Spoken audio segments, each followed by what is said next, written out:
Okay, good evening and welcome everyone. This is the next course in the fractalview.com Fractal University series. This course is about shamanic embedding and the control of space using spin symmetries and real shamanic experience. And our guest speaker tonight with us is Sarah Torres. Sarah, do you want to say hi? Hi, everyone. Good. I think your voice is pretty clear. Hope you can clear. They said hi. Eden says hi, Sarah. That's great. Oh, hi. And Jane says hi. Everybody's saying hi to you. That's great. So then I was going to do a short intro, and then we're going to bring in Sarah. So basically, the introduction is that about how visualizing spin axes actually creates embedding of your plasma aura. What does that mean? Even in the sense of tornado steering. We've told the story many times that physics is made of wormholes and vortex and string theory, and so the ability to center yourself and create the ability to steer a tornado would, in theory, enable you to steer everything that physics talks about. Basically, physics is a tornado of charge, a vortex, a donut. So if you understand what allows a shaman to steer a tornado, you do really understand psychokinesis. That's the point. And we also know about tornadoes that tornadoes follow the center of lowest pressure. That's what they follow. So the center of low pressure is obviously created by the center of implosion, the center of perfect embedding.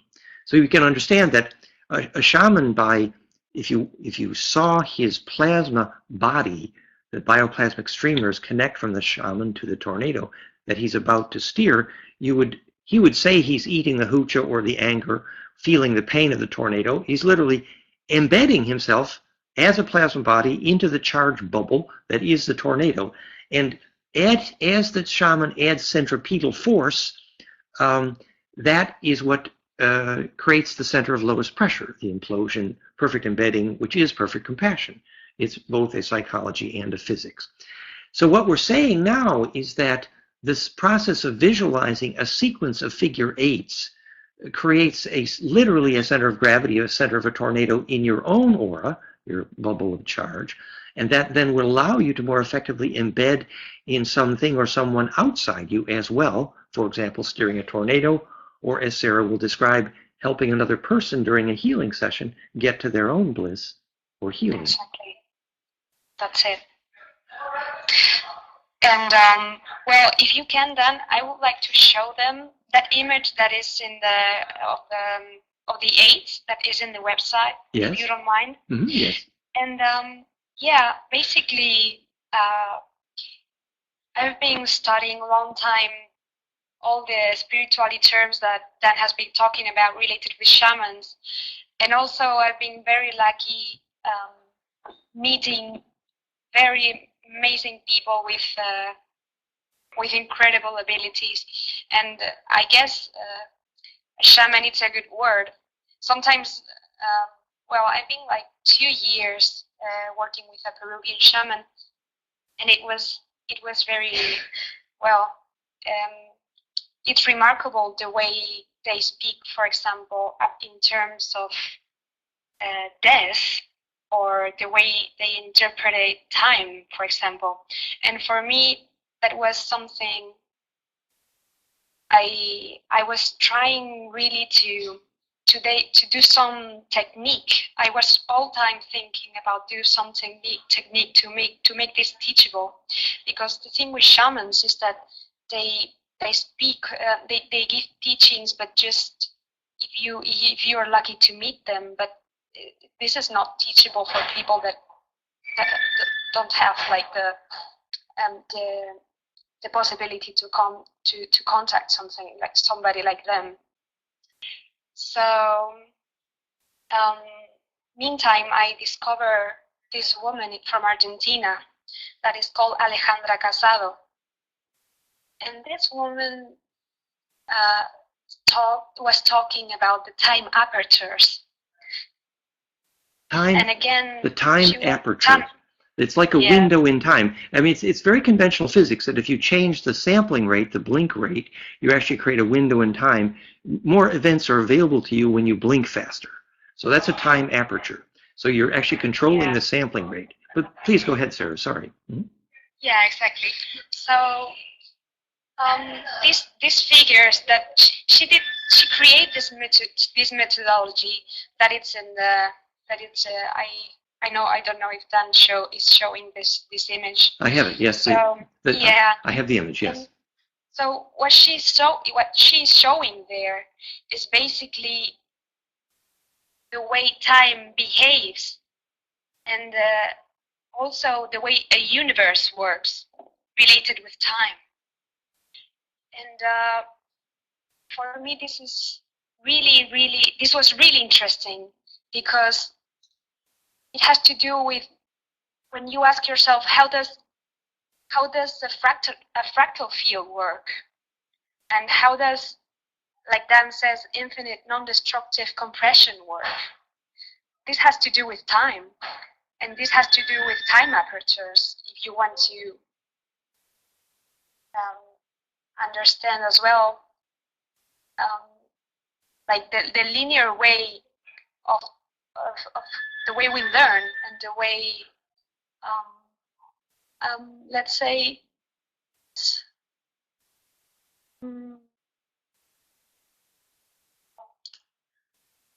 we say that we say that time is defined by rotation. And so the number of axes of charge that's rotating that you can sample changes when your attention is resolved to a finer and finer spin axis. So actually you're sampling more and more axes of rotating charge at once as your attention gets focused closer to the center of the tornado. That would be a way of talking about it, maybe, Sarah, with that. Yeah. And so basically these layers that are in the picture is the different frequencies, or the different dimensions that this time aperture is based on. And this can be a human, this can be a universe, this can be every living thing, as a fractal structure includes. And so this is when I started studying Alejandra Casado, I realized how to work with these different layers one by one, and I really had an accurate idea of how to perceive all these different frequencies, because it's a very, to have a logic and understanding of these 7 layers makes you embed the energy really with marvelous efficiency. And that's when Sarah and I got kind of excited, because we saw that this South American shamanic tradition of visualizing the 7 figure 8s, and as you did it, getting to a higher and higher level of perception of the layers of reality, that this actually did correspond precisely to what we had been teaching earlier about the 7 axes of spin symmetry, the tetrahedron, which are the previous picture here. So there's the 7 arrows that go through the tetra.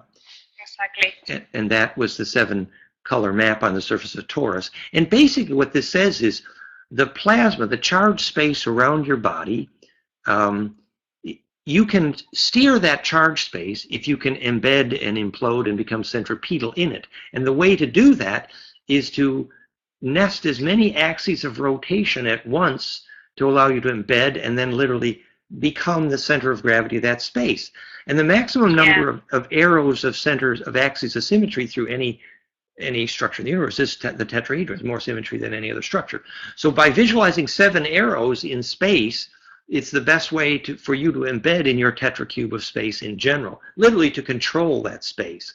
And the introduction I was going to do was to just talk about how that's quite literally the origin of the Hebrew alphabet letters, and also the 7 layers of the human heart muscle are precisely in the 7 tilt angles of the 7 spins of the tetrahedron for a similar reason. And the tetracube of space is also behind the Ophanim Enochian, is behind Rovashirash in the Old Hungarian, which as we know now is a Draco language. So all of these ancient traditions for how to inhabit the tetracube of space, even the square markings on the Sanskrit is your position with respect to a cube. So you inhabit the cube. So yes, go ahead, Sarah.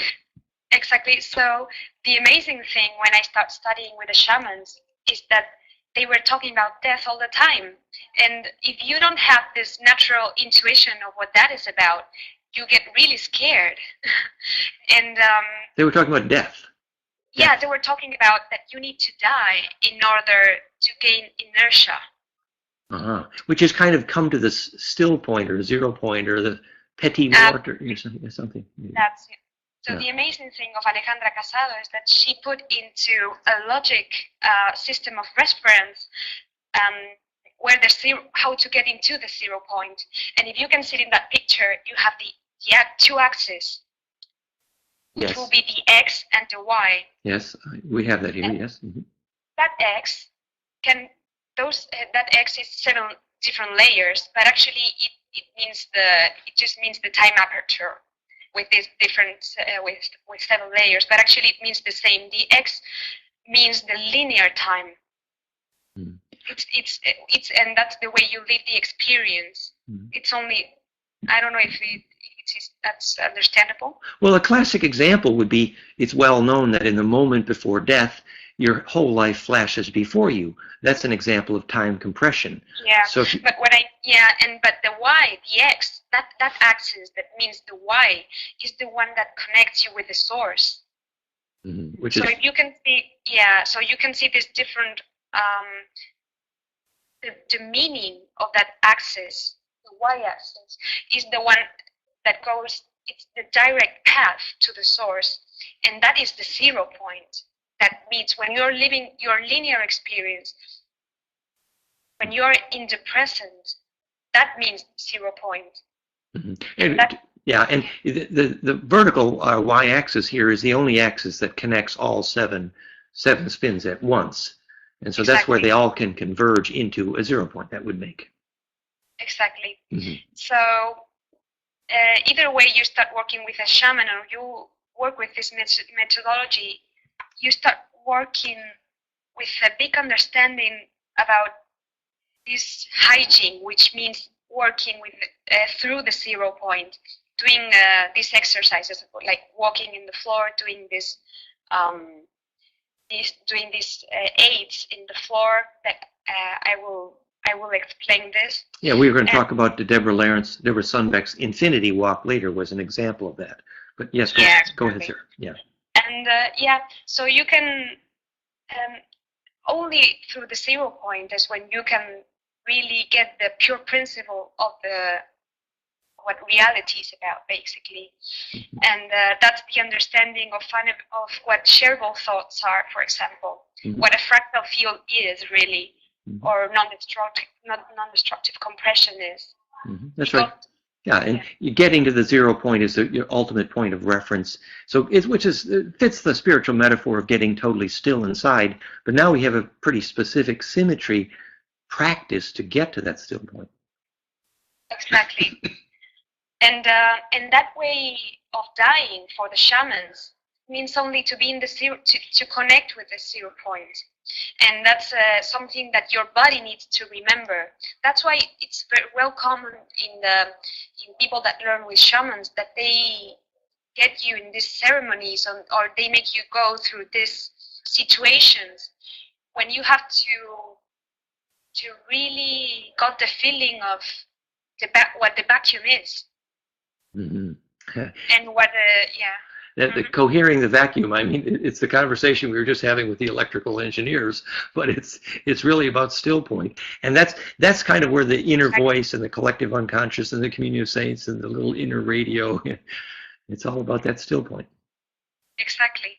So actually, and that's the only way to access to all the potentials, basically. But only because that means that the 0 point is the only path to gain healthy inertia and get to the source. I mean, that's the only way. If you want to, if not, you can hurt yourself, basically. To find that stillness. Well, that's beautiful, Sarah. But did you also then want to say a little more about actually how Alejandro Casado has you do that exercise and with the actual steps? I mean, is that appropriate? Yeah, of course. I mean, basically, but more practical. These 7 layers are 7 dimensions. This these layers of different spin velocities are 7, and starting from the bottom, you will find this is like a system of reference that this is like a universe, basically a logic system that explaining how a universe works. And this universe basically includes the physical, which is the first dimension, we will say, which is basically the physical level, the biology. Mm-hmm. And this is only for the brain to understand the way a universe is, because mainly the problem with the human right now is that all society, all what it's around us, it's making us to learn by external reference. So what you get from this is that you don't really know reality the way it is, but only what society has told you. That so this gives you not really an accurate perspective of many stuff. Mm-hmm. So with this logic, you can assume different dimensions and how to work there, basically. So yeah. And from a physicist's perspective, the physicists would say that our organs of perception have a relatively narrow bandwidth of sampling rate on reality, like the optical and the audible spectrum are a very tiny portion of the whole reality. But if you could get your spin density more focused and your sampling rate was higher, you'd be able to see many more axes of spin symmetry and thus other dimensions. So it would, the physics kind of fits the metaphor here, but yes. Yeah, exactly. So basically these 7, so the first one will be the physical, the second will be the emotional level, which will be like more like electromagnetic kind of frequencies. The third one up there will be the thoughts, the mind. Up there will be the design, the four layer will be, it can be called as the soul actually. It's a program, it's a design. And well, the first 4 layers are the ones that human is living right now. It's the one human is aware right now. The 5th one is the unconscious. And the 6th is the potentials. The potentials is like the quantum field. And the 7th is actually the source, the original, let's say. And with these 7 layers, it's like you can actually, you got all the principles where the universe is, the way the reality is embedded. So you had a kind of a way to imagine as you visualize 7 figure 8s, one layered above the other, that you were accessing finer and finer realms. And science could use other language for those layers, but still you're accessing closer and closer to the spin center source. So that's beautiful. It makes sense. But then did you want to say more about how you actually did that? I mean, what do you actually visualize as a shaman then? Well, once you start, the first thing is when you start doing these exercises is each layer has, you can observe, and it's very important the way your body interacts once you do that 8 in that dimension, because it's like you have to do this exercise, each exercise for each dimension. It's not that you have to, it's like you have to start with the first one, the physical one, and when you do this 8, it's like you reorganize that dimension from the 0 point, because in this system you are assuming what the 0 point is, which is the one that connects you with the source. The idea would be that if you did the figure 8s properly, You create more embedding, you become more centripetal, Absolutely. negentropic, and so you organize the space. Sarah, hopefully we can avoid the noise in your background there. So, but Jane is asking a question, Sarah. Jane is asking, is it useful to flow a figure 8 between and through my heart and another's heart, beside the mind? Exactly. Yeah. Sorry. Yeah, that's possible, but basically it's not. It's. I mean, this is also wisdom from ancient cultures. The Kero tradition, for example, talks about the same. That is that you need to start first self-organizing yourself. You can do that. You can connect yourself. We're connecting ourselves all the time. Doing that aid with other person is what. It's really, many people do this without knowing. It's like a pretty natural human ability. But it's really, when you're really talking about evolution and when you're really looking behind understanding physics, you realize that you need to start reorganizing your own universe in this case. That's why this perspective is so useful, because this is a perspective, a universal perspective that teaches you how to self-organize your own universe, and then the rest happens naturally in a very amazing way. That's beautiful, Sarah. And we have a question, a thought from Vintage of South Africa, Mauritius, I think. He says, is this a metaphor for the way 7 chakras go up to the third eye kind of thing? Absolutely, yeah. Absolutely. This is a beautiful way to work with, a natural and safe way to work with the Kundalini. Which is kind of a Kundalini rising, I think. And then Jane? Because basically you cannot work with the Kundalini. I mean, the problem with the people is that they have Kundalini experience without realizing that the 0 point is the basic of the basic of this process. Because if you don't really know what that point of perfect stillness is, it's really dangerous, because the inertia you gain when you have a Kundalini experience is so strong. Exactly. That it becomes violence, or it becomes just like an explosion. Or it becomes like a flame of lightning up the spine. I've been there. Because exactly, but this is because this it's like it's beautiful at the end, because it's this energy trying to find the purpose. Which is to help you know your purpose or something too. Absolutely. And so if you have, for example, this is a beautiful thing. If you have a Kundalini experience and you start doing this methodology, once you have a little bit more of experience, it's amazing the awareness that you get into. It's really like a journey. It's like you're safe, because it's the 0 point that it's holding you. It's holding your perception, and that's really the way things should be.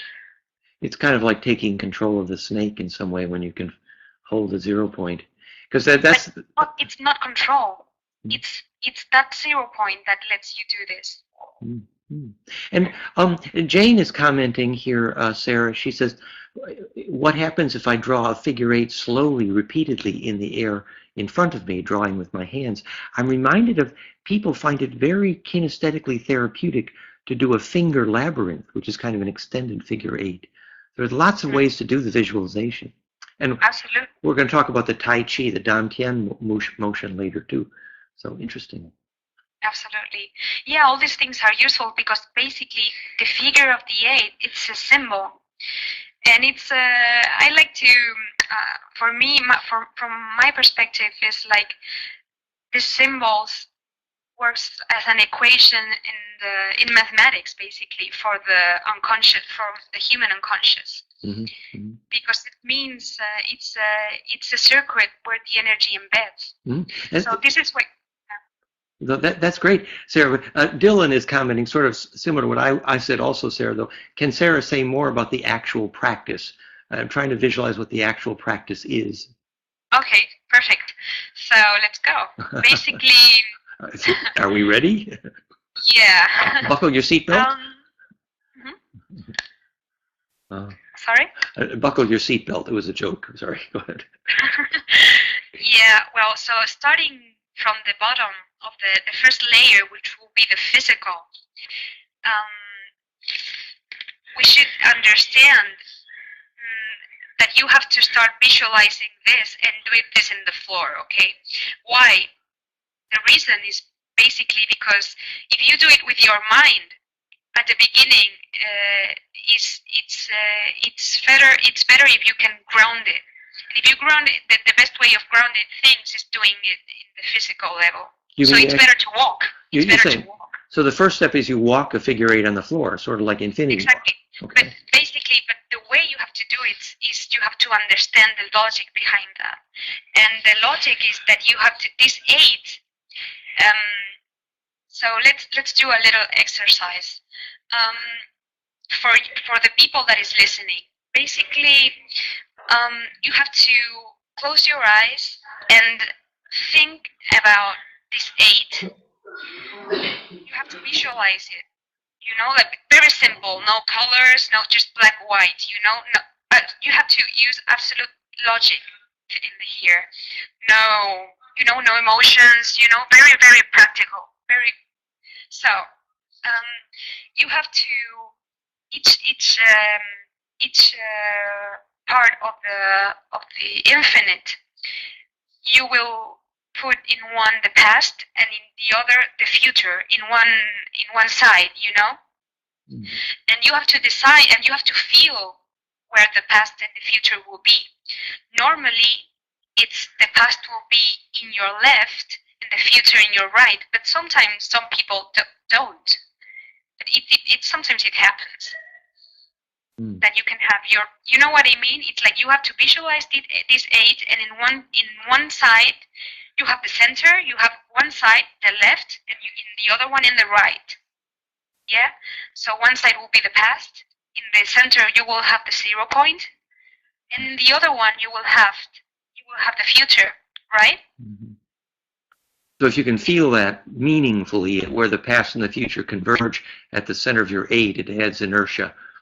This is so, but you don't have to feel this. That's why I want to be really precise with this. This is first. It's very important to learn to use both hemispheres separately. This is basic thing, because the problem. It's a very big problem actually. For example, that we don't know. We only use the logic for mathematics. And for practical things like business and things like that, but actually for spirituality, people doesn't use the logic, and that's why many people doesn't know what science is about when we talk about spirituality, because people doesn't use the left brain, and this is the way you create your reality. I mean, without emotions, you need the basic, you need the structure. And this is why it's very important when you start doing the eight, that figure, that it's black and white. You need to learn to separate, not putting emotions, just understanding. Just doing the drawing in your mind. And just putting the past in one side, then the 0 point in the center, and in the other side of the infinite, you will put the future, no matter where, but you have to do it. So, and once you have that clear, you start doing if it's clear for everybody, I don't know if anybody has any question. But so then when you actually start doing this, do you normally still walk it, or after you've walked it kinesthetically, then you can do it with your inner focus? Is that what you're saying, or for the first layer? So for the first layer, it's a process. I don't really understand your question, sorry. But when you were, for example, using this in the shamanic healing practice, you didn't actually walk the figure eight. Exactly, because I've been years working with this. So there's a moment when you get really what the 0 point is, and it's like you become so neutral that you can use it with your mind. But it's not really. But first you need to do it.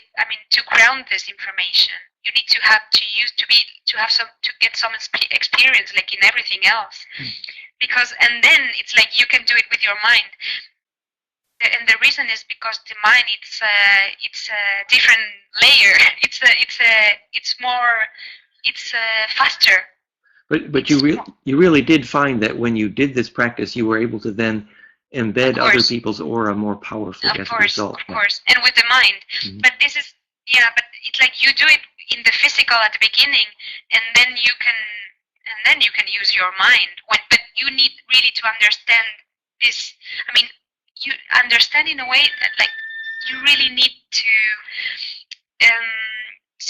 get some experience, basically, to get some experience and to receive some, let's say, experience, but that gives you an amazing awareness, basically. You need you have a new perspective of emotions, of what, for example, when you do the first layer, it has to do a lot with survival, for example, and it's real. I mean, even if it's just you can say that the first layer of reality is matter, but it's also biology, and the issue with biology is the instinct of survival. That's what you have to work with in the first dimension, basically. The first issue that you have to deal with in the first dimension is it's survival, and it's like, and that's a program that it's like let's say the destructive interference that it's happening. It's you have to deal with in the first dimension is survivalism, and that's the opposite of fractality, of perfect compression, because you need to realize that you don't have to be afraid of whatever it's causing you fear at that time. No, so when you have this 8, and you're in the floor, you're like stand in the and so you have to take all the information from the past.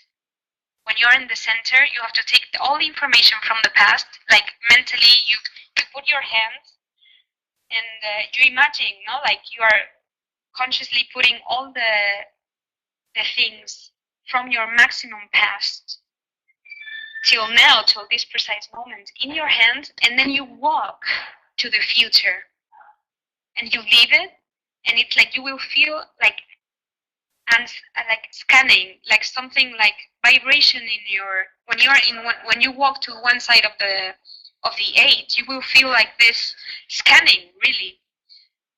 So you just let it happen, and then you and once you feel like something it's more like still, you feel like more like that scanning has worked, you continue to the 0 point again of in the floor, and then you have to, you have to, if you can see the image of the in the computer, so you will see that you're in the 0 point, and you have to mentally go in that, you have to image that different layers, and you have to walk to the 1, 2, 3, but in the 0 point will be from the first dimension. In the 0 point, you go up to the 0 point in the second layer, 0 point in the third layer, 0 point in the fourth layer, 0 point in the 5, 0 point in the 6th, 0 point in the 7th.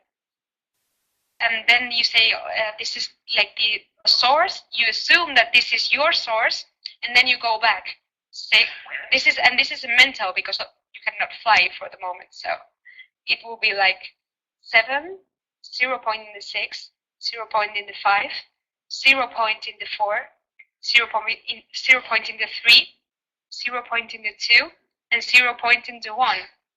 You assume where you are, and then you let all the information from the future to come to you. And then you have to let that happen, and then you walk to the other side of the infinite, which will be the past. And in the past, you irradiate all the information that you have been interacting with. That will be the future. You irradiate the future in your past. And when you do this, you go back to the 0 point. So this 8 that you just did is the way you are doing circuit for the energy to embed, from the past to your future and from your future to your past, where the 0 point is the like that point that connects you with your origin, with the real source. And so that basically, once you get a very good center point on the lower planes, you can very quickly move up through them, is what you're saying. Exactly. It's very important to be clear in this relationship with past and future, and the 0 point that connects them.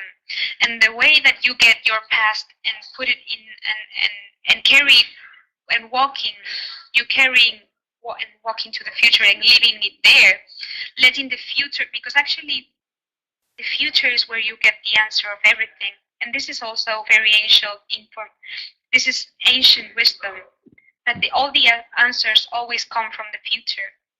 Because actually the future is like, it's only, I mean, a good definition for the future is basically, it will be higher, it's an intuition that comes, it's higher speed basically. It's also like the way you start doing like this spiral to the bottom, that will be the source. The future will be always like the old information. I'm sorry. The future will always be where you receive the information of higher speed. And the problem with the conflict is that you're trying to solve some situation in your present with information from the past. That normally, yeah. Well, no, that's nice, Sarah. All I can think about is Nostradamus got to see the future because the bottom of his scrying water cup was a phase conjugate coating, which is where the maximum number of axes of spin converge. So if you get enough spin axes converging in one point, the future's there because it's imploded and conjugated. And the beautiful thing, when you're in the 0 point, when you start doing these exercises, your body naturally starts getting the feeling of what the 0 point is. It happens. You don't really need to work on this like with your mind. It happens because it's a natural human ability to be in the perfect stillness. And the beautiful thing of using the logic for this is that you just assume it, and then you get surprised of what happens next. And you talk about what it felt like to be scanned at a certain moment, that when you get to that still point and the axes are converging, you feel that charge, that pressure. You call it like being scanned. It's like they call it a mind meld with a, yes. Yeah, that moment is when you get your past, when you take your past in your hands, logically, you do it. It's like you don't have to feel like I'm doing this mission of taking my past into the future. No, it's just assuming that you're taking your past in your hands and walking to the future. And this can be for shamans. You know what this is? This is a ritual. This exercise is just a ritual. It's just assuming. It's like you're doing something with your awareness, basically. You take your past in hand and you walk it to the future with intention. Exactly, that's what you do, and it works. If you do it logically, if you assume this, it works, and you will feel the scanning. It's like you don't have to. Yeah, it's like let's try to be not that emotional, basically, because we don't know which emotions are blocking us or not at this point. So it's just it's a deep process of learning. It's a deep process of learning. So you leave all the past. You take your past, you go to the future, you leave it, and then you walk back to the 0 point, and then you let the future to bring all the past that it's already scanned to you, and then you walk to the past and you irradiate this in your past. You do it, and then you go back to the 0 point, and then you go,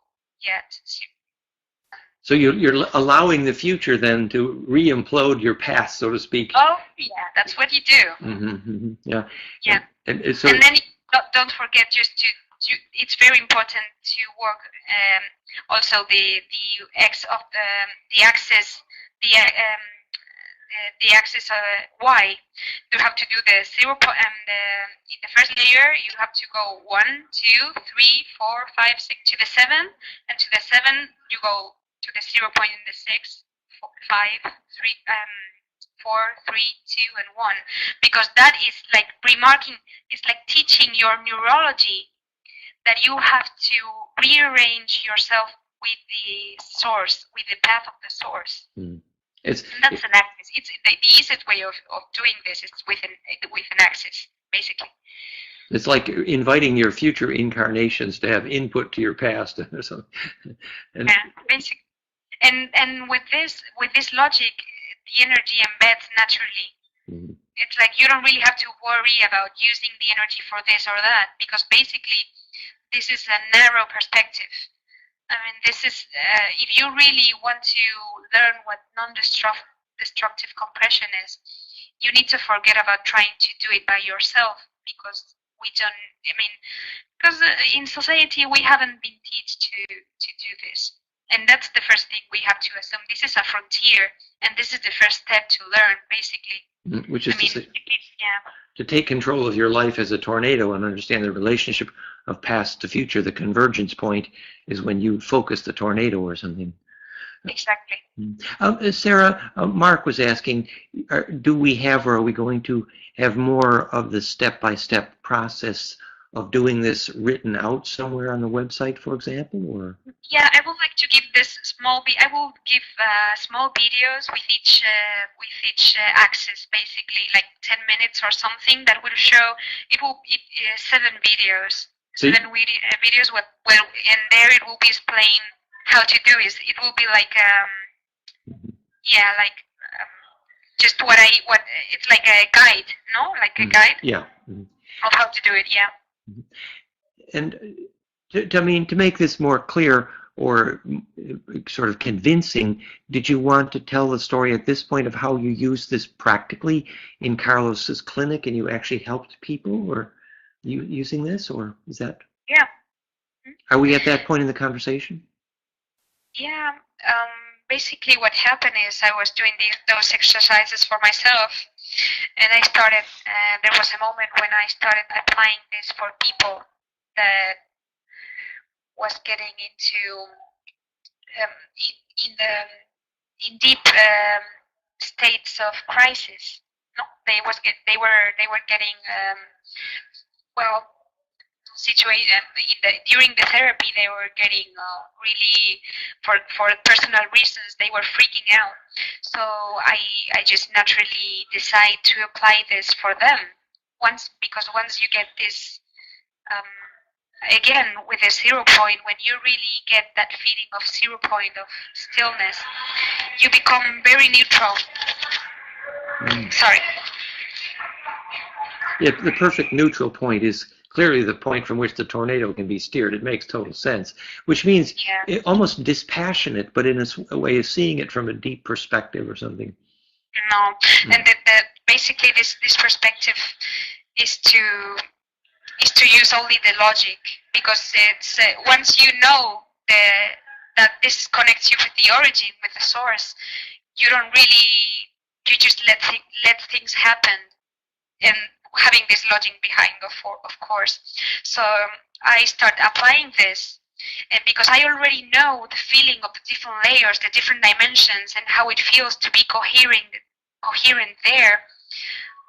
It's like you guide the person, even if you apply that in the person, and you can kind of get the feeling of where the person is because you've been there before. So, but you're not actually having them do the visualizations. You're doing the figure 8 visualizations. You do it yourself. But when you're neutral, and this is also. This is why this includes this is a universal perspective. This is like the convergence. You are not you anymore. When you're in the 0 point, you are not. Your identity goes into a second place, absolutely, because it's you connect directly to the source of the other person, to the essence of the other person, and you just have to guide the energy to embed in the right angle again. I mean, I can really see that sometimes when you're sitting back and you realize that another person, you're seeing all these layers at once at another person, and eventually you get to such distance and pure perspective, you can kind of like feel the whole story at once, kind of thing. From Exactly. But for this, yeah, and you don't, but it's very important not to pay attention to that when you are working with this, because you get so many, I mean, the inertia that you get when you are working with this is so high that you understand that and this is also the free will of, you understand, because of this, you understand what is free will, because you need to, I mean, if you try to, I mean, to read the story of the people, it's one thing, but it's much more interesting and important to let them to go with them into the essence of what is happening there. And so, and the more, it's like if you get distracted by the story of the person, because of we are humans, you will probably get some information of them, and you will lock yourself. You know, you will. This is natural. This is because maybe you are tired, because of you are tired, or you're. I mean, this is also like a very. This is why physics is so useful when you are doing spiritual healing as well, because you need to understand the excellent. I mean, what means fractality in the sense of perfect compression. Perfect, yeah, and the efficiency of how efficient the energy has to be in order to heal, and how you have to be, how you need to stop being yourself. Like, this is also something shamans say. You have to, and this is how for them what it means to die. That you have to stop being you when you're working in levels with higher speed, or different dimensions, or higher dimensions. You can call it whatever you want, but actually it means higher speed. Yeah, it is a sampling rate. It is spin. That's like the center of a lightning bolt. Two metaphors just keep striking me. One is the famous song "From a Distance." You know, as you get more distance, you get more perspective, you get more leverage. But also the other thing I keep thinking about is Daniel Brinkley's book. After he got struck by lightning and had a near-death experience, his DNA was so superconductive that everyone he touched, he got a flash of all the key emotions of their lives, and he couldn't stand it. He couldn't stand it. He couldn't stand, and why? Because he didn't. Because the flood of energy was so strong, and he couldn't hold his center anymore. Right. So he disappeared, basically. It's sort of the movie Powder and Daniel Brinkley wrapped into one. So you need to be that lightning bolt, and be able to inhabit the center of a lightning bolt means only pure principle is allowed, or something. Yeah, and basically this 0 point went. That's why this is like a discipline. When you start with this becomes like a daily discipline that you apply to yourself, and because the more you get into the 0 point and what it means for you, for your body, for your sense, the more energy you are able to hold. And this is real what evolution is about, basically. This is what evolution is about, and this is the real connection to the source. Enabling you to hold more charge and more spin. Yeah, exactly. And so right now, for example, we are in a process that also, it's not only that we are gaining, it's like this epoch, it's telling us we are gaining more and more inertia, not only us, but the whole system we are living in. We are getting more inertia. That's why for many people it's like all this diseases, mental diseases, all these children with THD. I don't know how to THD. You know what that? Yeah, I mean, ADHD, attention deficit. Yes. Exactly. All this. It's telling us about the increasing spin density that we're getting into, and if we don't have the right focus for receive all these changes, this is what happens basically. I think that the poem is about in a widening gyre with a center that cannot hold. Sarah, the next part of the little outline here was that, would you say a little bit more about your shamanic healing work with Carlos and how, you learned about how shamans do these things with the plasma and stuff and do the healings? Did you want to talk about that for a few minutes, perhaps? Yeah, of course. Well, Carlos was the name of the shaman that I've been working with, and also many other people that has these abilities. Basically, what they do is working aware, consciously in higher dimensions, not only in the physical. It's like you can say that they do magic, but it's not like they are doing magic. It's that they are working in higher velocity. That's all.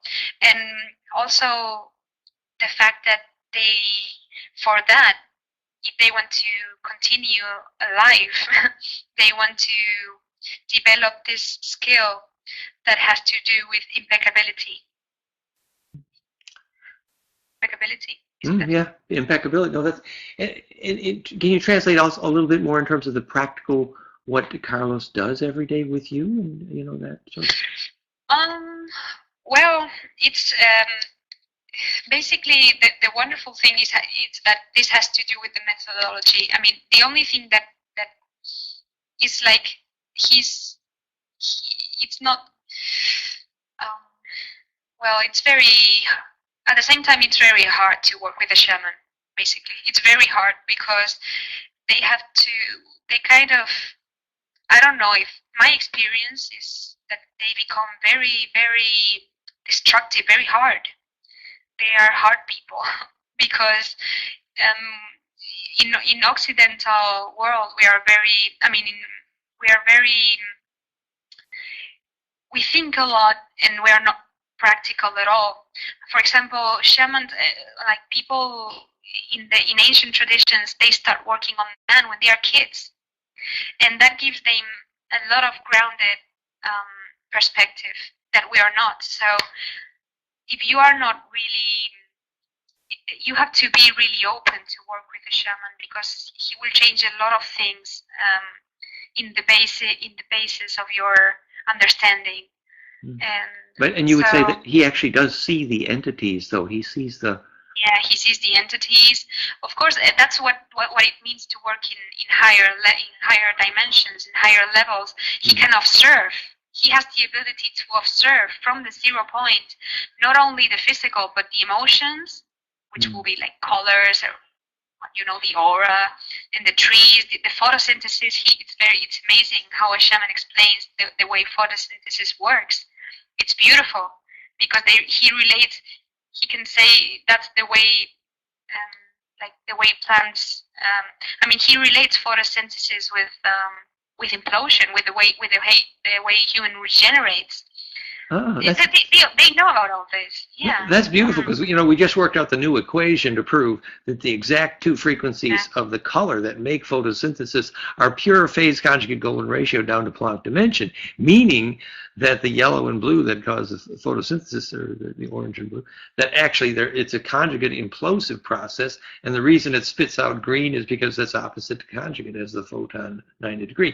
So the shaman is the shaman is seeing that, basically. He's seeing the implosion. Yeah. Interesting. And an exercise people can do is to, when in a sunset, for example, you can watch the tree, but only the surroundings of the tree. And I mean, that space that it's like the line that separates the tree from the sky, right? Yeah. That space, and you will see like kind of the aura of the tree. It's not something. I mean, all people can. It's not that you have to see something amazing. You will see just a different quality of the light. Because it's like the physics of the green flash story. The horizon has to be so perfect that the colors conjugate, and then at sunset there will be a green flash. Not just the horizon has to be perfect, but actually the charge of the environment has to be perfectly centripetal. So there's a And when you see when you see this different quality of the light that it's emanating from the leaves, you will see that at the beginning there's the light going out of the leaves, but there's another layer just right after the light, that it's dark. And that's the way the tree is cleaning. It's cleaning itself. Well, there's a kind of a black hole at the center of the conjugate photosynthesis, so that, you know, there's kind of a, it's the 0 point, the still point is a black hole. So, so when you look at this light the bottom of the leaves in the tree, the shape of the tree, and you breathe, it's like it's also a way to become more coherent yourself. That's right, because you eventually, if you breathe deeply at that moment, and then your metabolism fire gets more dense, then you become more phase locked with the tree, and therefore your perception is steering the tree. And exactly. And also beautiful things about this teaching has been to learn how to get the pure principle of things. That's what a good shaman should teach people. No, it's like how to get the pure principle from everything. It's like going to a church, going to a temple, going to perceiving the energy of person, of people, of a statue, of stone, and really be able to feel the pure principle behind the distortion. Or let's say the parasites, or the energy, the parasitic energy, because all that is there, but you're able to get the pure principle from everything, which is there. Now that's a beautiful thing. It's sort of like Nietzsche saying you can't have morals unless you can celebrate tragedy. What he actually means is from the tragedy you see what the universe is learning, the pure principle, and therefore it's not really a tragedy if you see deeply enough. And what I understood from this is that all the distortion that you can see in a temple or in a stone, sometimes stone, people are freaking out with stones, but actually it's not only good what the stones can give you, and normally people just don't realize it's not only about cleaning the stone with salt. It has to do with the past. It has to do with, it's like, when you start working with this, you realize that you are holding a lot of distortion yourself, because you are not like coherently working with past and future, and you are naturally sharing, like people say in Orient tradition, your karma. Your karma with the stone or with the environment itself.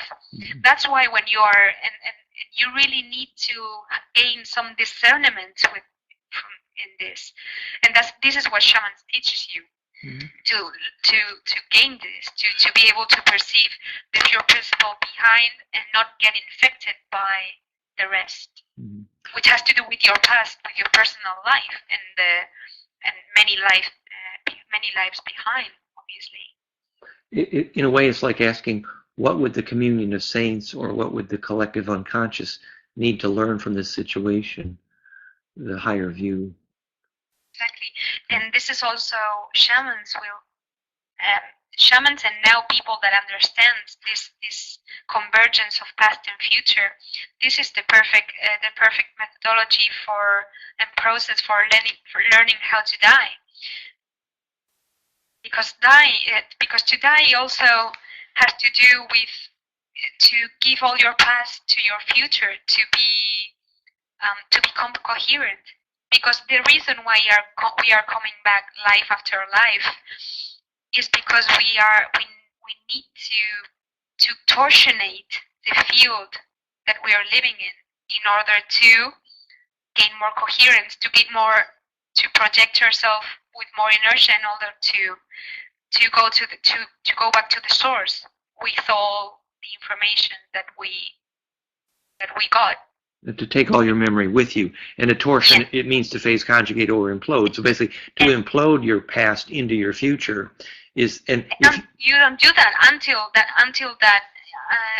you don't do this. You will have to come back again and again until you don't take all your information back.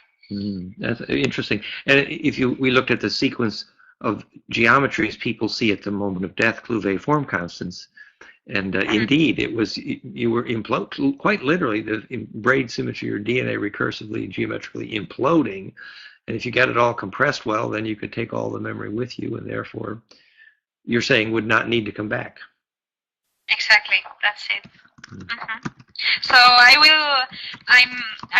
will share these videos about these videos with how to work with these different dimensions. It will be like 7 videos, around 10 minutes, and each video will be the exercise of how to work with this dimension, different layers.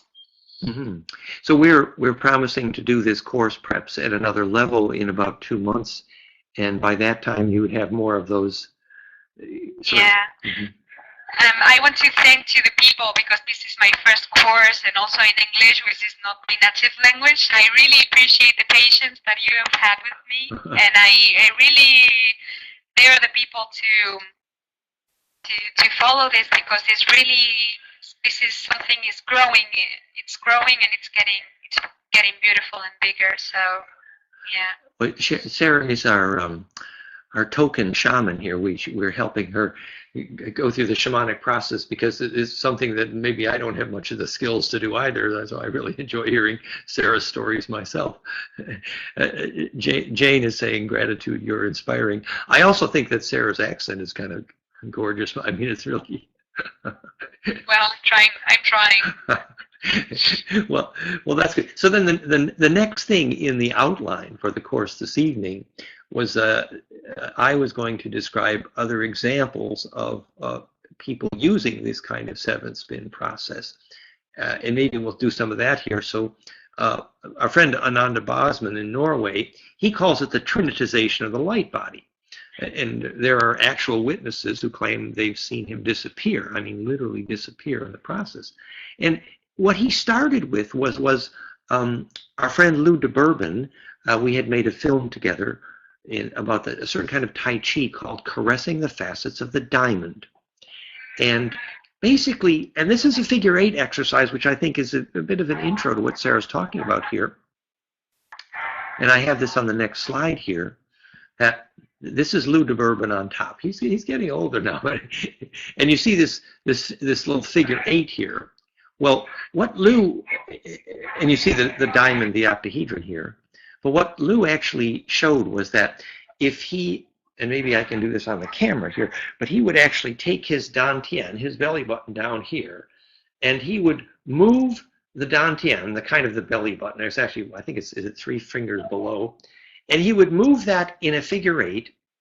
First, you had one figure 8 like this, okay, like part of a double dorji. And then he'd rotate that around this figure 8 one way, and then he'd rotate it back the other way. So that was one figure 8 completed. And then he would move his dantian, his belly button, in a figure 8 that was perpendicular to that. So now your belly button is going up and down and over and up. So you're making this figure 8, a perpendicular figure 8. So if you look at a double dorji here, you see how this is a figure 8 here, and this is a figure 8 here. So he's moved his belly button in this figure 8 and then in the perpendicular figure 8 and alternate directions. So that's one double dorji. And then he would do the same thing except the perpendicular. So he'd then move in this figure 8 up and down so that the double dorji was going in a perpendicular axis, and there would be a pair there. So that's 4 now. And finally, he would go in and out on the z-axis, rotate in and out here, and there's 2 there. So when you're done, you had 6 perpendicular figure 8s making a diamond. And he called this caressing the facets of the diamond. And there were jokes about people would see him doing this on the subway, and he's literally doing a Tai Chi Dantian figure 8 motions and all these axes, and people would think he was kind of crazy. And the fact was, and Lou demonstrated this, that Lou became a genius with what I call proprioception. In other words, for example, he was incredible at juggling. he could find the center of gravity of anything instantly and intuitively, which was called enhancing proprioception. We're going to see later, as this relates in the picture below on our screen, of the Infinity Walk from Deborah Sundbeck, Deborah Lawrence, who has children who have dyslexia do this figure 8, and it would sort them out quite literally, and they'd have a warming of the blood flow of the corpus callosum, and suddenly the dyslexia would literally disappear, and many years of reading skills would return. It was amazing. You should read that book, Infinity Walk. But getting back to Lou DeBourbon, so Lou had taught this as kind of an advanced Tai Chi motion of the 6 perpendicular figure 8s he called caressing the facets of the diamond. And basically, Lou was doing this with the dantian, with the belly button, with the solar plexus chakra, essentially. So this is a film that I had made with Lou almost 20 years ago. As maybe it makes me feel a little old, say how long ago that was. And at that time, I had been teaching internationally with Ananda Bosman, who is quite now well known from Norway.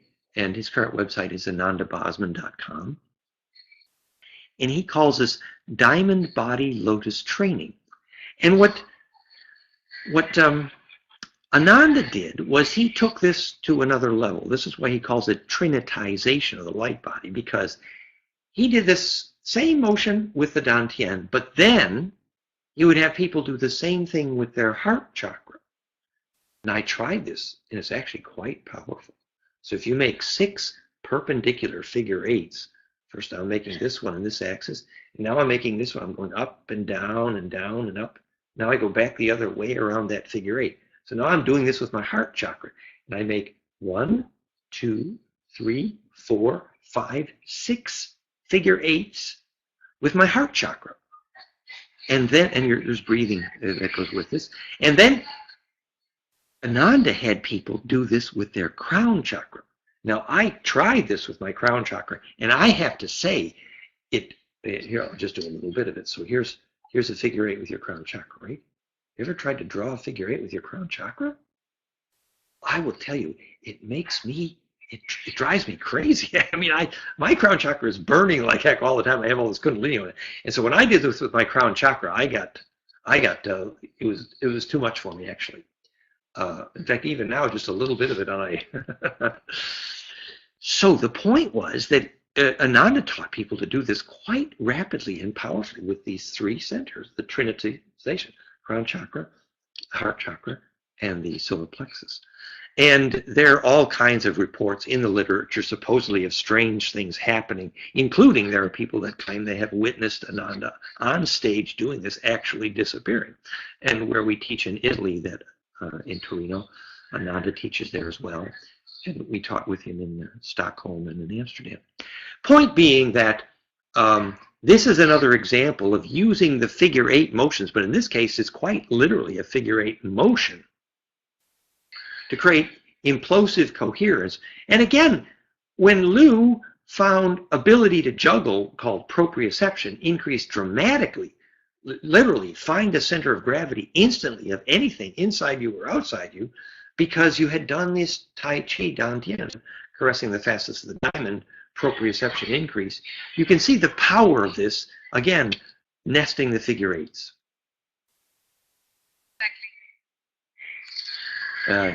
Dylan is asking, does this relate to moving the assemblage points?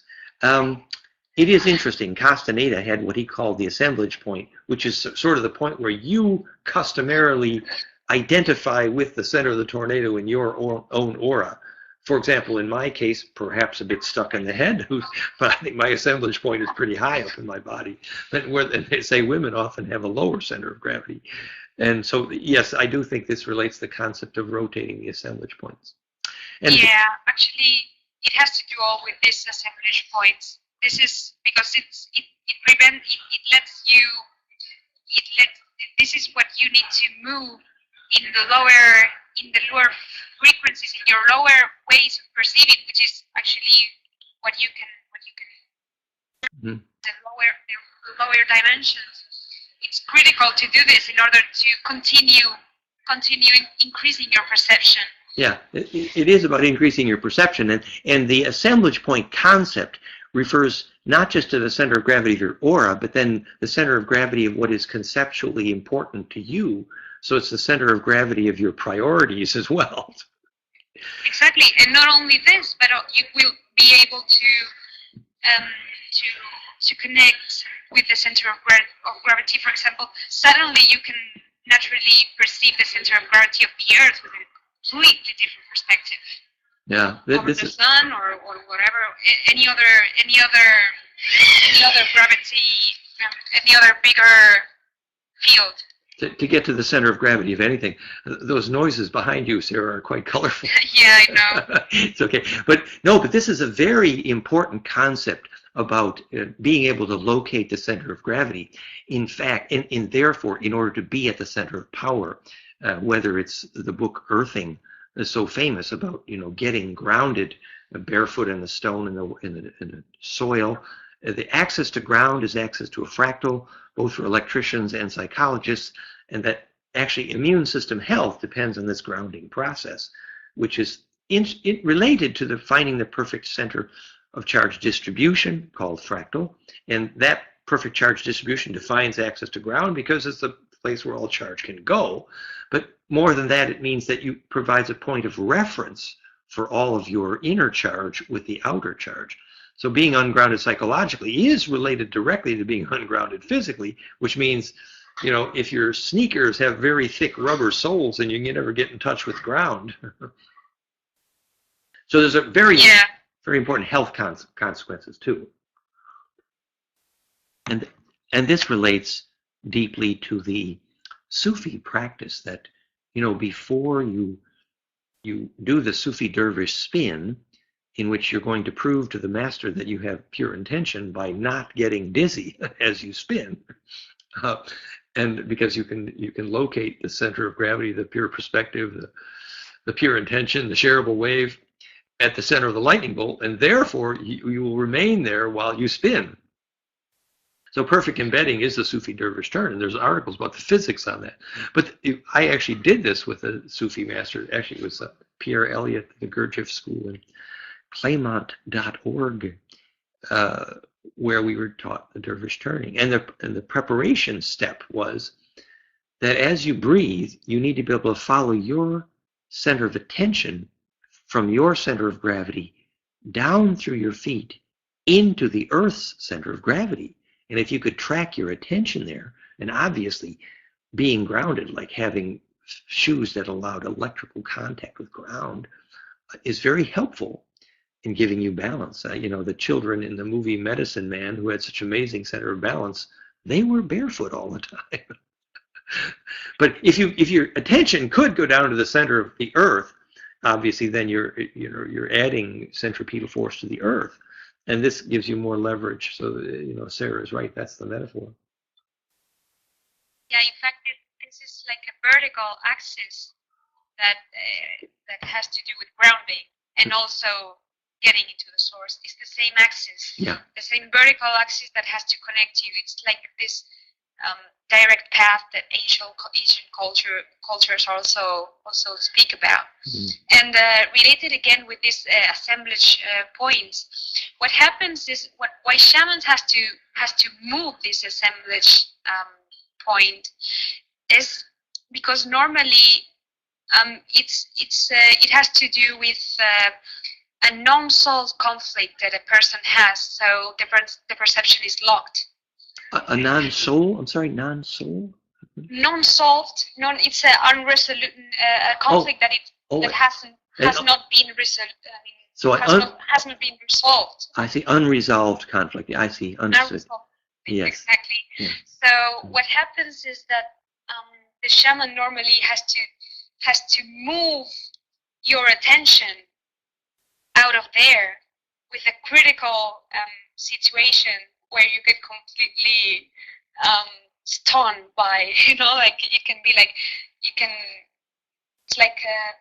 you have to be absolutely surprised by the situation in order to move that assemblage point, which has to do that you have to really, for a moment, that conflict evaporates basically, and so that you can, it's like that so that infinite, that past and future actually start flowing, and suddenly you are able to see the reality the way it is. And that means Jane is asking, Sarah, are you addressing the question of how does a person move another's assemblage point? Exactly.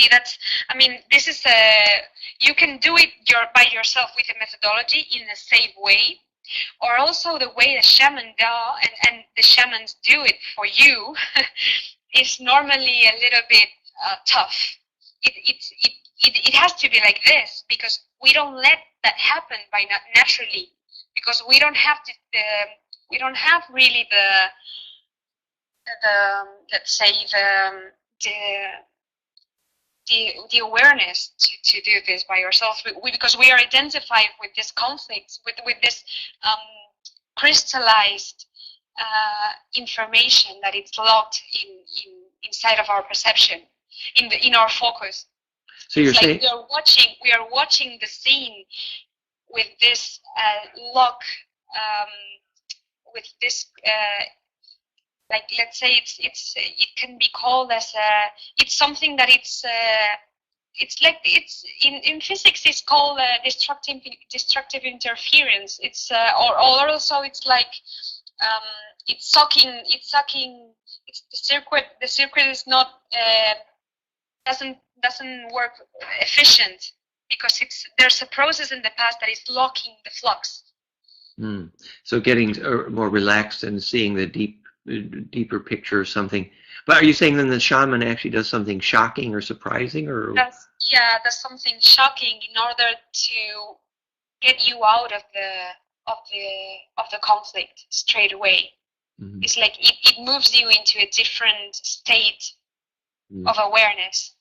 And normally it has to do with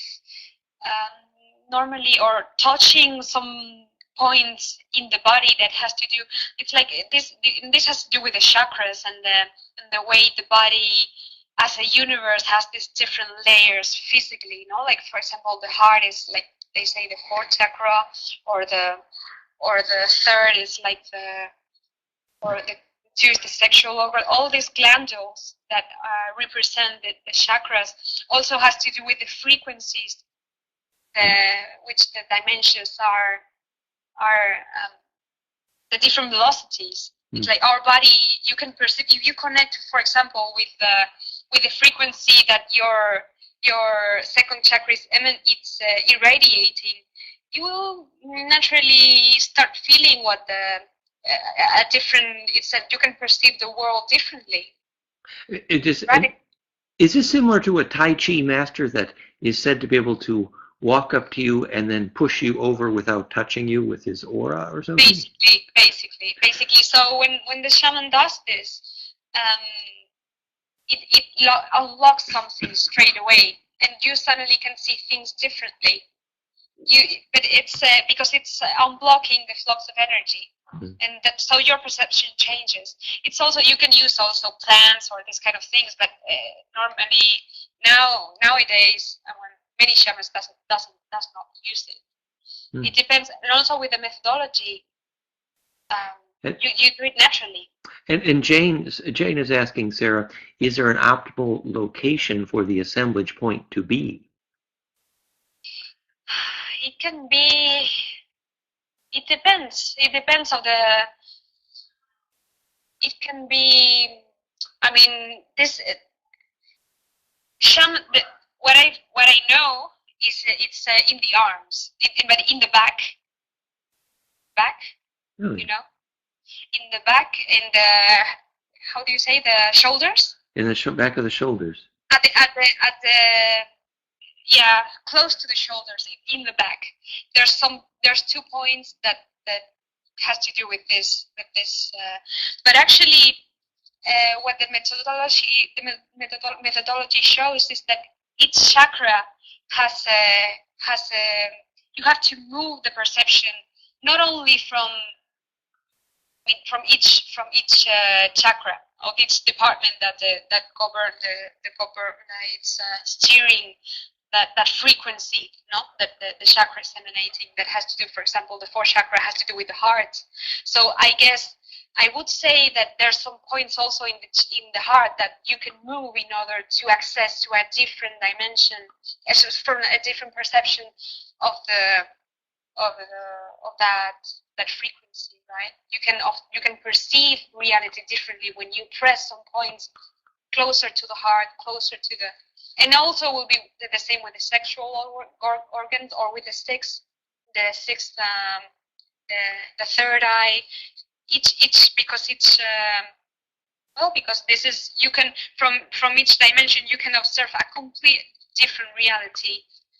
Yeah, so if you're having trouble relating to your girlfriend and your assemblage point is stuck in your head, maybe try something else. Yeah, you can do this exercise of doing the 8. Yeah. It's perfect. Yeah, it works. If you're having trouble, you know what it gives you? It gives you the ability to respond. Right. To any kind of situation. Right. And that's generally to be you. And maybe trying to do the figure 8 exercises actually with your partner to get the center of gravity to prepare for tantra or something even. But you have to start doing, I mean, at the beginning, it's better to start one by yourself. Yeah, probably. Yeah. Because, no, for sure, because you need the experience of who you are first. And naturally, and well, I guess this is like everything else. You need to practice first, and then naturally you will explore. Not only and many paths will open related with this. This is opening right now. Right. This is opening right now. Well, good. I think we're doing well here. Maybe since we have about a half hour left, just to see where we are in the outline here. So then, just to complete the thought about how Deborah Sundbeck in the book Infinity Walk teaches you to do this figure 8 motion, you literally mentally draw a figure 8 on the floor, similar to what Sarah was talking about before. And as you walk this figure 8, you do a cross crawl, and here you can kind of see me, with alternate knees and alternate hands as you're walking this figure 8, ideally to your favorite music, and this is ideal for kids. But the interesting thing is, as you're walking this figure 8 and you turn back recursively around that center cross point, you then focus your eyes on the center of the 8. So as you're walking around the 8, your head is constantly rotating, so your eyeballs never leave focus on the center of the 8. So that's absolute reference with respect to relative reference. And that's what forces this extreme blood flow across this corpus callosum. You can feel the corpus callosum get hot. And we know the physics of dyslexia is there are more wires across the corpus callosum, so you get more creativity in dyslexics, but less sorting. But suddenly, if you suddenly start tying this figure 8 motion by crossing the 8 again and again, you're tightening the cross point at the 8, phase conjugate compression, whatever you want to call it. And this what adds the ability for the child to then add discriminating and sorting. So that's why the dyslexia goes away, because everything is, like the joke was, everything is sorted after enough pressure in a fight in an Irish pub. So this is the story of Infinity Walk, and you can see how the figure 8 motion relates to everything that Sarah is talking about as well here. It's just so cool that there's a very practical example in the literature, dramatic solution to dyslexia for young people. It's beautiful also the way we have to learn how to use both hemispheres. That's also, I mean, that's also something amazing. Also, maybe next course we can talk a little bit the way shaman can see, gives wisdom with also differently to women and men, and related with both left and right hemispheres, because it's not the same. It's not the same. And the left brain has to be with the logic, and the right brain has to do with creativity, right? Or intuition. Like abstract energy. And the metaphor there has usually been the left brain logic is more electrically centripetal, and thus bringing things in for the sorting logic, whereas the right brain, Left brain, the logic is the centrifugal after the sorting, and the right brain is the centripetal, and that's the intuitive because it's drawing stuff in. So you have the centripetal, centrifugal, yin-yang metaphor. Yeah, it's beautiful to understand that the left brain is the one that builds the structure for your reality in order to the energy to embed. It's beautiful because once you understand the logic behind it, you can really make the difference in the way. This is how you really create your reality. It's not like saying I want my reality to be like this. No, it's to assume the different layers of the dimensions of the universe. It's not about co-creating your reality the way you want. It's not like that. That's only a mental perspective. But the right way of understanding is that you are the same way you work the same way as a universe. And then you can let the vacuum change your reality. And then there will be a moment where many of them that you will really get into a bliss experience just by nothing. But why? Because you are assuming all the different frequencies and you're assuming the 0 point in all of them. Yeah, you're imploding to the still point. We could have a little joke about that as you prepare to do the 7 spins, to create your reality, you are assuming the position. Absolutely. And to assume the position, you're actually assuming the center of 7 spins. So if creating your reality is a matter of imploding your cube of space, inhabiting, embedding, as you say. Exactly. The metaphors are overlapping here so much so that we're imploding. Yeah, absolutely. And also it's so for this it's really beautiful to learn things like this, and also because this has been ancient wisdom. This has been ancient wisdom and the appropriate way of learning. The appropriate way of learning that it can be called like simultaneous teaching, because it's like here it's not like we are learning just in a linear way, but you are just by talking about this, you are imploding, you are torsionating the different dimensions together. You are making them more coherent. It's cool the way you've invented your own words, torsionating. See, everybody thought that I was bribing you to use all my language, but no, Sarah, you have your own words. That's cool. Yeah. I'm happy also. It's very interesting to do these courses physically, because there's like the quality of the field that you hold when people are together. It's like the way Dan explains that a shaman drives the people into a bliss experience. It has to do with this, because when people are together, naturally the field that they are creating,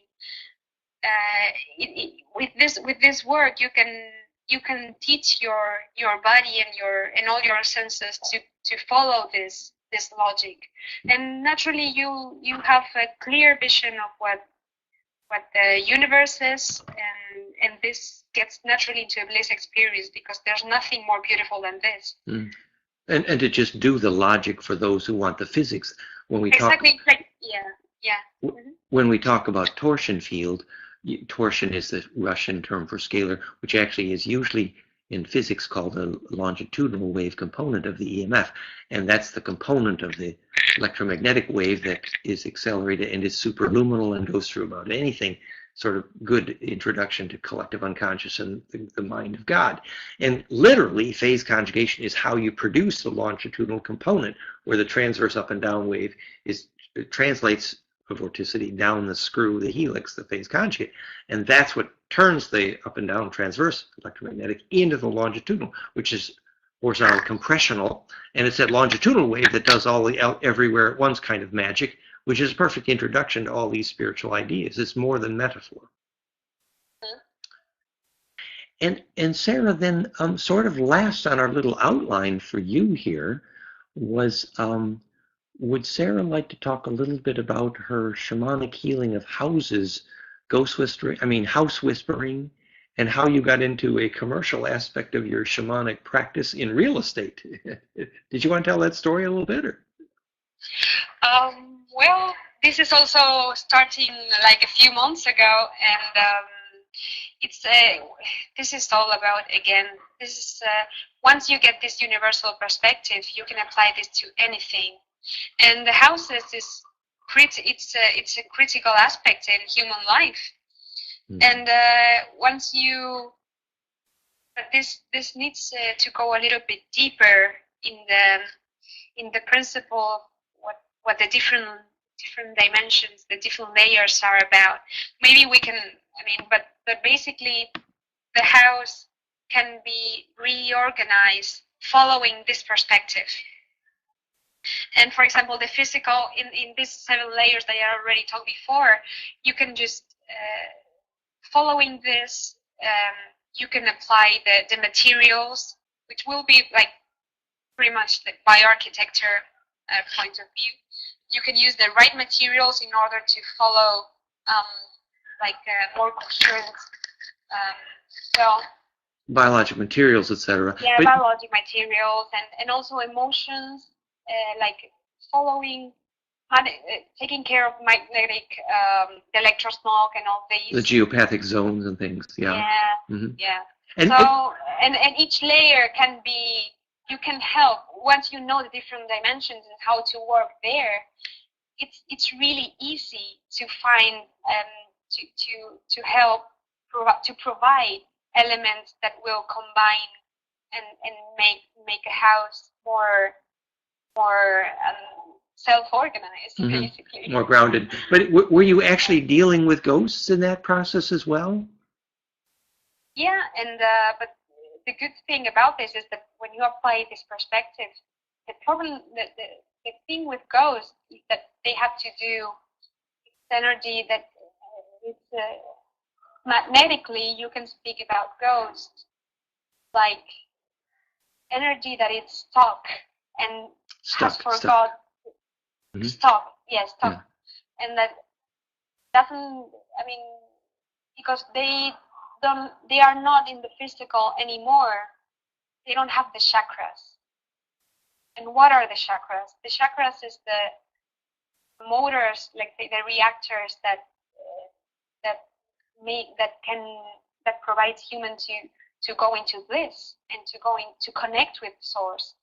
But a ghost cannot do this anymore because they are not alive. They don't have the chakras. So it's like they remain stuck in the linear time, let's say.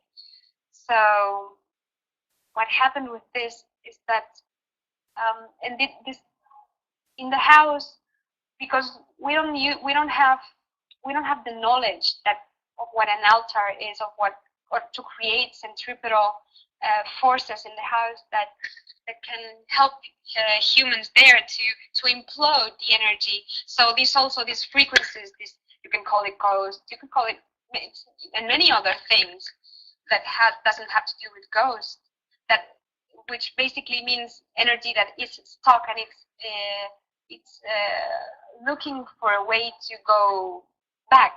Yeah. To gain inertia. Mm-hmm. Yeah, quite literally.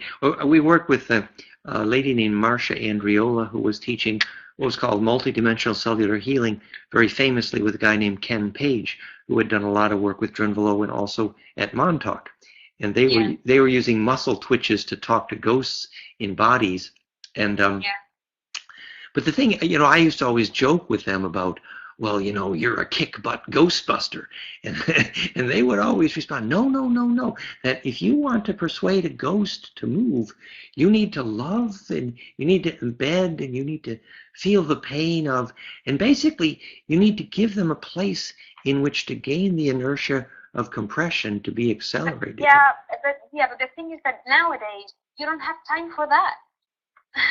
Nowadays, I mean, in the sense that now the time is going so fast that you really need to, you cannot think of in terms of that. If you think about ghosts like that, you have to really dedicate your life to that. And that's not something people like. People want, because people want to do whatever they have to do, which is normal. And so the practical way of looking at this is that you need to be coherent enough to gain inertia yourself. And for that, you can use your house as well. So you can use materials, you can take care of electrosmog. You can also play with frequencies related with thoughts and higher, but also the archetypes, also the design of the house related with sacred geometry and with golden mean, and also the way the unconscious works in human life, which will be the fifth layer, the unconscious. So all these layers can be just like the structure of the house, basically. And so you don't have to worry about, let's say, downset ghosts, but actually any plasma field, charge field, yeah. Plasma field, exactly. That's the right way, Mm-hmm. the right word. The plasma field that is stuck actually in the past. Mm-hmm. So basically, any plasma field, not just ghosts, is susceptible to being organized if you can give it a centripetal force, and therefore it's sorted, it's embedded, and then it's distributed well and enters, returns to the fractal. And all those metaphors are quite literal in terms of how you deal with geopathic zones in houses, etc. Mm-hmm. Yeah, so we are working in architecture, biologic architecture, applying all this since a few months till now, and in Dubai and Italy, and this is all starting, and we're very happy to because this is what a universal perspective should work. You have to apply all this to all kind of things, and one of them it's obviously a house, which is a fractal of you. It has to be like that. A house is the place, it's your sacred space. It has to be like this. So it's kind of cool that Sarah actually has a partner in Italy. They're doing presentations in Dubai on sort of shamanic and spiritual architecture based on these principles. And so people are recognizing the spiritual health of the house is the house's ability to be centripetal and self-organizing and implosive and fractal. And we will show more information once we will all this will be in the website when we soon. Yes. So as soon as we can, we will show all this information and give some courses and information. Because they're putting together curriculum for these presentations in Dubai, so some of that material will become part of what we add to the website with Sarah, which is very cool. Sarah, we have a few questions here. One is, Jane is saying, is part of this not to build above the second layer, the second story? Because, in the past I have said that the research seems to indicate that people who live above the third floor in houses have, in general, more health problems, obviously, presumably because of lack of grounding. So it would be interesting to think about that in terms of high-rise buildings fundamentally then have more shamanic problems, probably. Yeah, absolutely. And the higher it is, the more problems you find in people's. Yes, actually, if the Hobbit houses in the Hobbit movie, they were little lows embedded in the earth. The Hobbit houses are good, but another question we had here is: can you project an 8 onto a building or into a building and clear it by? For sure. Yeah, absolutely. Visualize a figure 8. It's kind of so you actually if you see there's a sick plasma field somewhere, you visualize a figure 8 over it and implode it. But you really need to get the idea of past and future, and this is what I will explain a little bit more in the next videos, because it's not only about the 8, but for a reason, because we need to really dive into what it means, that figure, and that's like a process of awareness, of gaining awareness. And for the start to use the past and future and to do it for yourself gives you really that's the start. You have to start doing it yourself and really getting the feeling of what that is, and then the magic of that is also your reality will change. So you can use it, and then you will naturally see that you can apply those things for the things that the parts of your life that are naturally like your skill. You know what I mean? For example, in my case, it's bioarchitecture, but there's also for healing people. But you can apply that for art, for gaining creativity.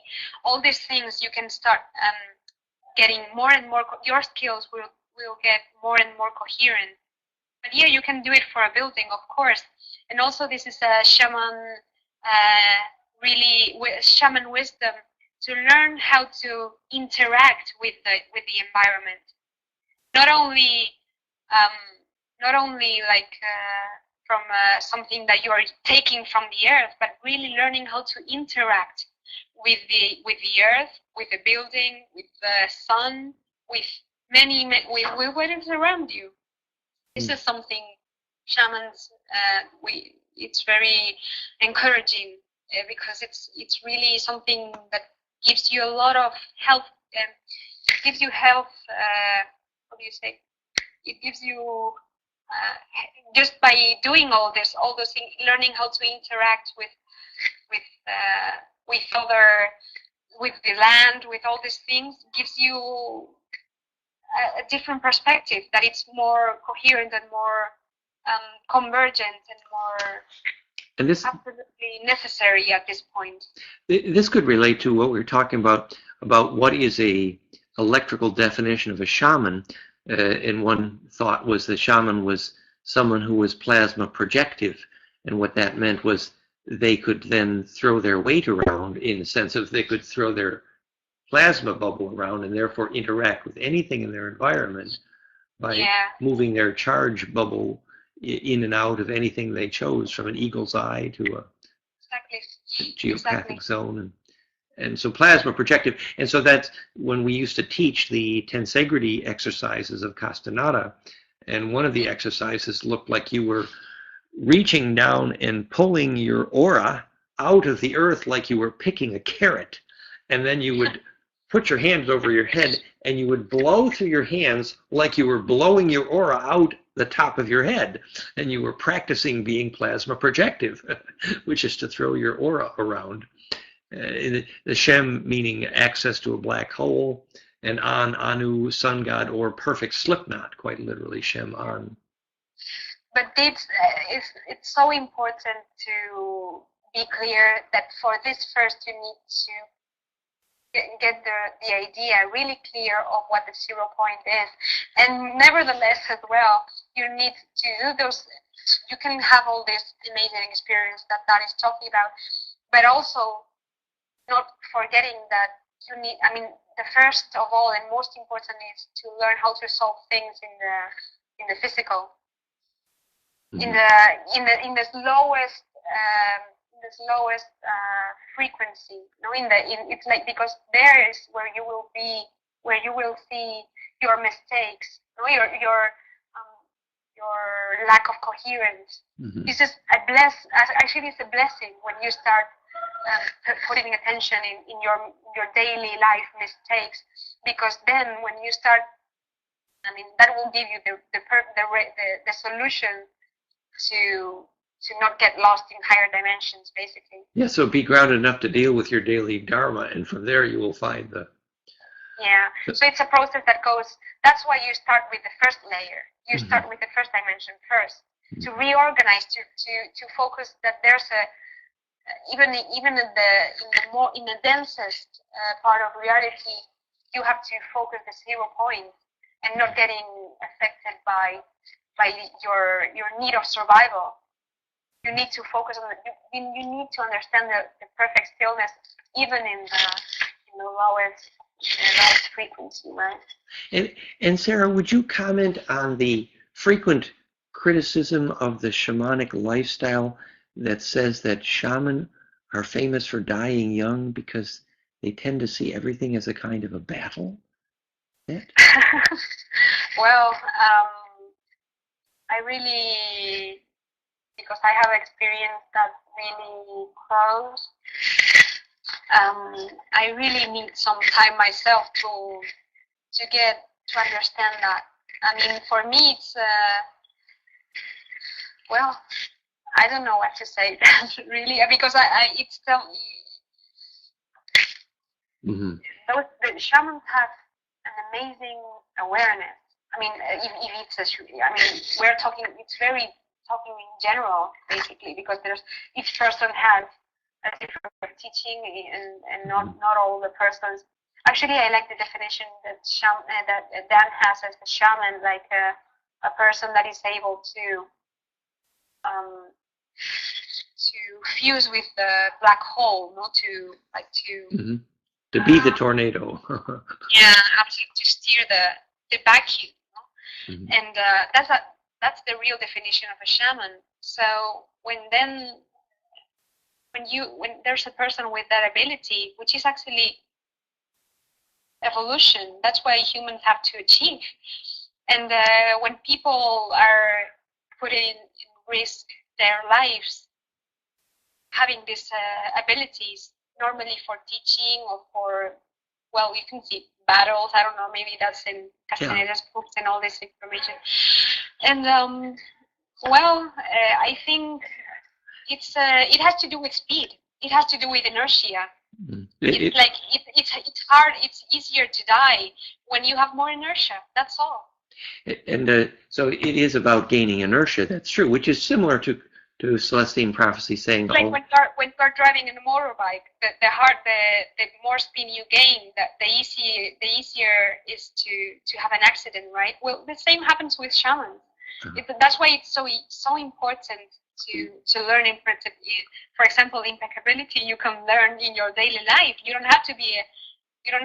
That's right. You can start with the easiest things, because actually that will give you be aware that the safety to continue your learning by yourself, basically. As you get closer to this, it's really important. That's why in history there's this master that tells the disciple to clean the floor again and again, and it's those exercises. They are trying to save their students to continue to be able to hold more frequencies, more perceptions. As you get closer to the center of the lightning bolt, you must be more and more impeccable, or else. And Castaneda put that in the term of. He said he was talking about when the first time you take the magic mushroom. You think you're seeing through the mushroom. But the second time you go, you realize the mushroom is seeing through you. And so it's actually who is more centripetal gets to be who is seeing through whom, Exactly. And so that's why it's so amazing to have the methodology, because you don't need the mushroom for that. You just need to have a clear system that holds the energy for you. And that's your brain. You can use your brain directly. You don't need I don't know, in Spanish we say the word intermediario. Intermediary. Exactly. That's what the mushroom is. And you don't need. And Castaneda used to talk about, well, then when you encounter this powerful plant entity or any entity, you need to learn how to make it your ally. Like, for example, they said the tobacco entity was very strong, and so you could get, the tobacco could kind of take you over and you get addicted. But if you do it properly, you can do it in such a way that it becomes your ally, and then you're not controlled by it. Yeah, and from your language, that means that you can share the wave perfectly with that tobacco plant, for example. You can share the experience. You can share perfectly the experience with that being, and that can be with a couple. That can be with your son. That can be with. Actually, that's interact. That's what shaman and all angel culture says about learning how to interact. And so that kind of. But I'm not saying it's bad to try this experience, but it's obvious that. Nowadays we have to deal with many people who people has have to deal with addiction. So, this means that we need obviously to mature. It's like you cannot interact in a healthy way if you're going to become addicted to something. And that's also that's also not only happening with drugs, but also with relationships. It's the same mistake, you know. And this is a subject for next week's course, the physics of bliss versus addiction, that actually addiction is a kind of a wrong turn on the right road toward a bliss process. And so we're all hungering for this bliss process because it's what gives us access to the still point and therefore the perspective. And the sense of making an ally of also fits this idea, well, you know, I'm a little tornado and this mushroom god or anything is a bigger tornado, and you're going to let the mushroom god see through. Exactly. You're going to let the mushroom god see through you and yet maintain your own perspective. So that's perfect embedding. So you're very aware that all these higher beings are looking through your eyes, and you're perfectly okay with that, and then they're your ally. You know? Yeah, but actually that's not what happens. Actually, that's not what happens. I mean, people are not strong enough to do this, and because we don't have the awareness to do this. And why? The only reason is because we don't know what the 0 point is for us. I'm sorry, I have to say this all the time, but this is the reason why we have all kind of problems. And the different, you know, this has to do, the mushroom thing has to do with the 4th dimension. It has to do with programs.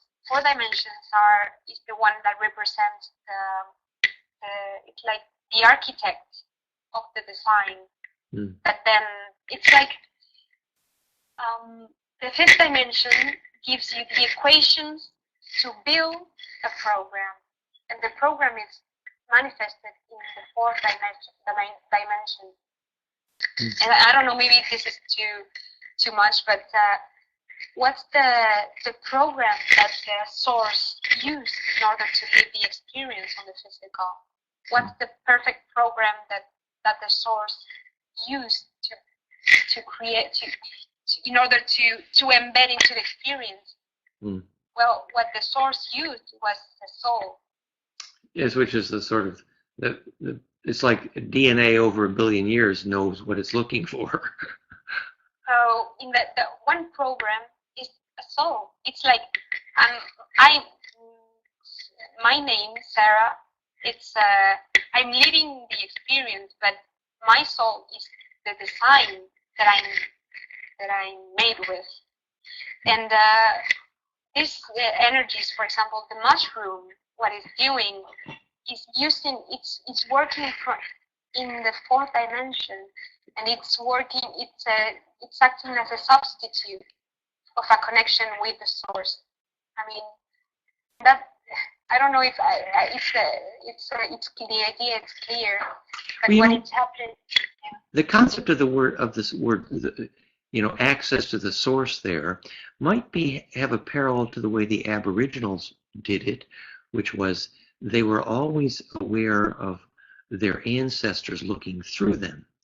So I remember at certain times when I would travel, and you'd suddenly be in front of something incredibly beautiful, like a sunset on the mountains or something, and there'd be that certain moment when you'd realize that other beings were looking through your eyes, perceiving this incredible beauty. And then you realize this is sort of ancestral memory and collective mind, and it's the source. Absolutely. And for that, you know, in that figure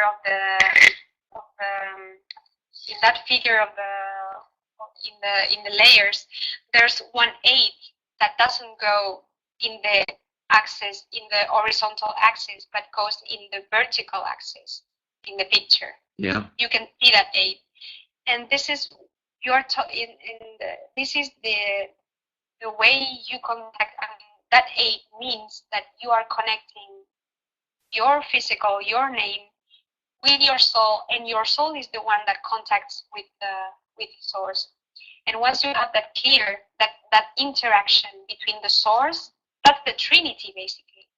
The source is connecting connects with the soul, and the soul connects with your physical. And once you have that clear, that aid working clearly, logically for you, then you can really connect with all this, or your ancestors, because your connection with the source is clear. And then is where your ancestors that are already connected with the source can interact with you, but not before, because that connection has to be clear. Because if not, you will have a lot of interference. Maybe this sets the ground for a bit of a conclusion here. I'm remembering Jane Roberts' Seth Speaks book, Education of Oversoul 7, The 7 Layers of Soul. And she basically says that if you have intuited enough of your soul purpose that you then begin to act upon it, then more layers of your soul come into the present and see through your eyes. And she actually said there were 7 and then 7 times 7 layers of the soul. And so it's very reminiscent of Sarah's conversation, the original Jane Roberts book on Education of Oversoul 7. I see. It's interesting. That was one of the early books that led me on the path, actually. And she talked about, for example, that there's 7 different incarnations of the soul, all happening at the same time. And sometimes there's a bleed through in memory, like if you see a pattern on the cave wall as a primitive that matches what you're going to see, 1,000 years later in an incarnation on a cathedral wall in Europe somewhere. And there will be a bleed through between memories of different incarnations of the same soul. And that's kind of like what Sarah means by the vertical axes here. Certain patterns will link up across different lifetimes, and suddenly the whole soul purpose across many lifetimes becomes visible. Exactly. Well, but this is really hard to manage until you don't have like a system, a reference to where you can use in order to dive into all this. Mm-hmm. That's why the logic is so important. Yeah. Sarah says to dive in or to embed. Well, this is good. Well, Sarah, we have about 2 hours finished here now, and let's see, this is normally the time where we open this up to questions and very open conversation. Did you have any sort of final comment you wanted to make, Sarah, or any thoughts here as we ask for questions? Or I'm happy to answer any questions by the time, and maybe then we can just get it. So Kevin says the water molecule is a good wave application to this area. It's true that if we understood the construction of a water molecule with implosive hydrogen at the center. Absolutely. In fact, the water is the perfect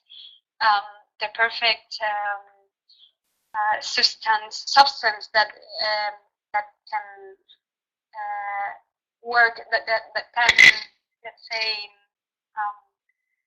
give information, no? Like mm-hmm. that mm-hmm. can, it's like the source.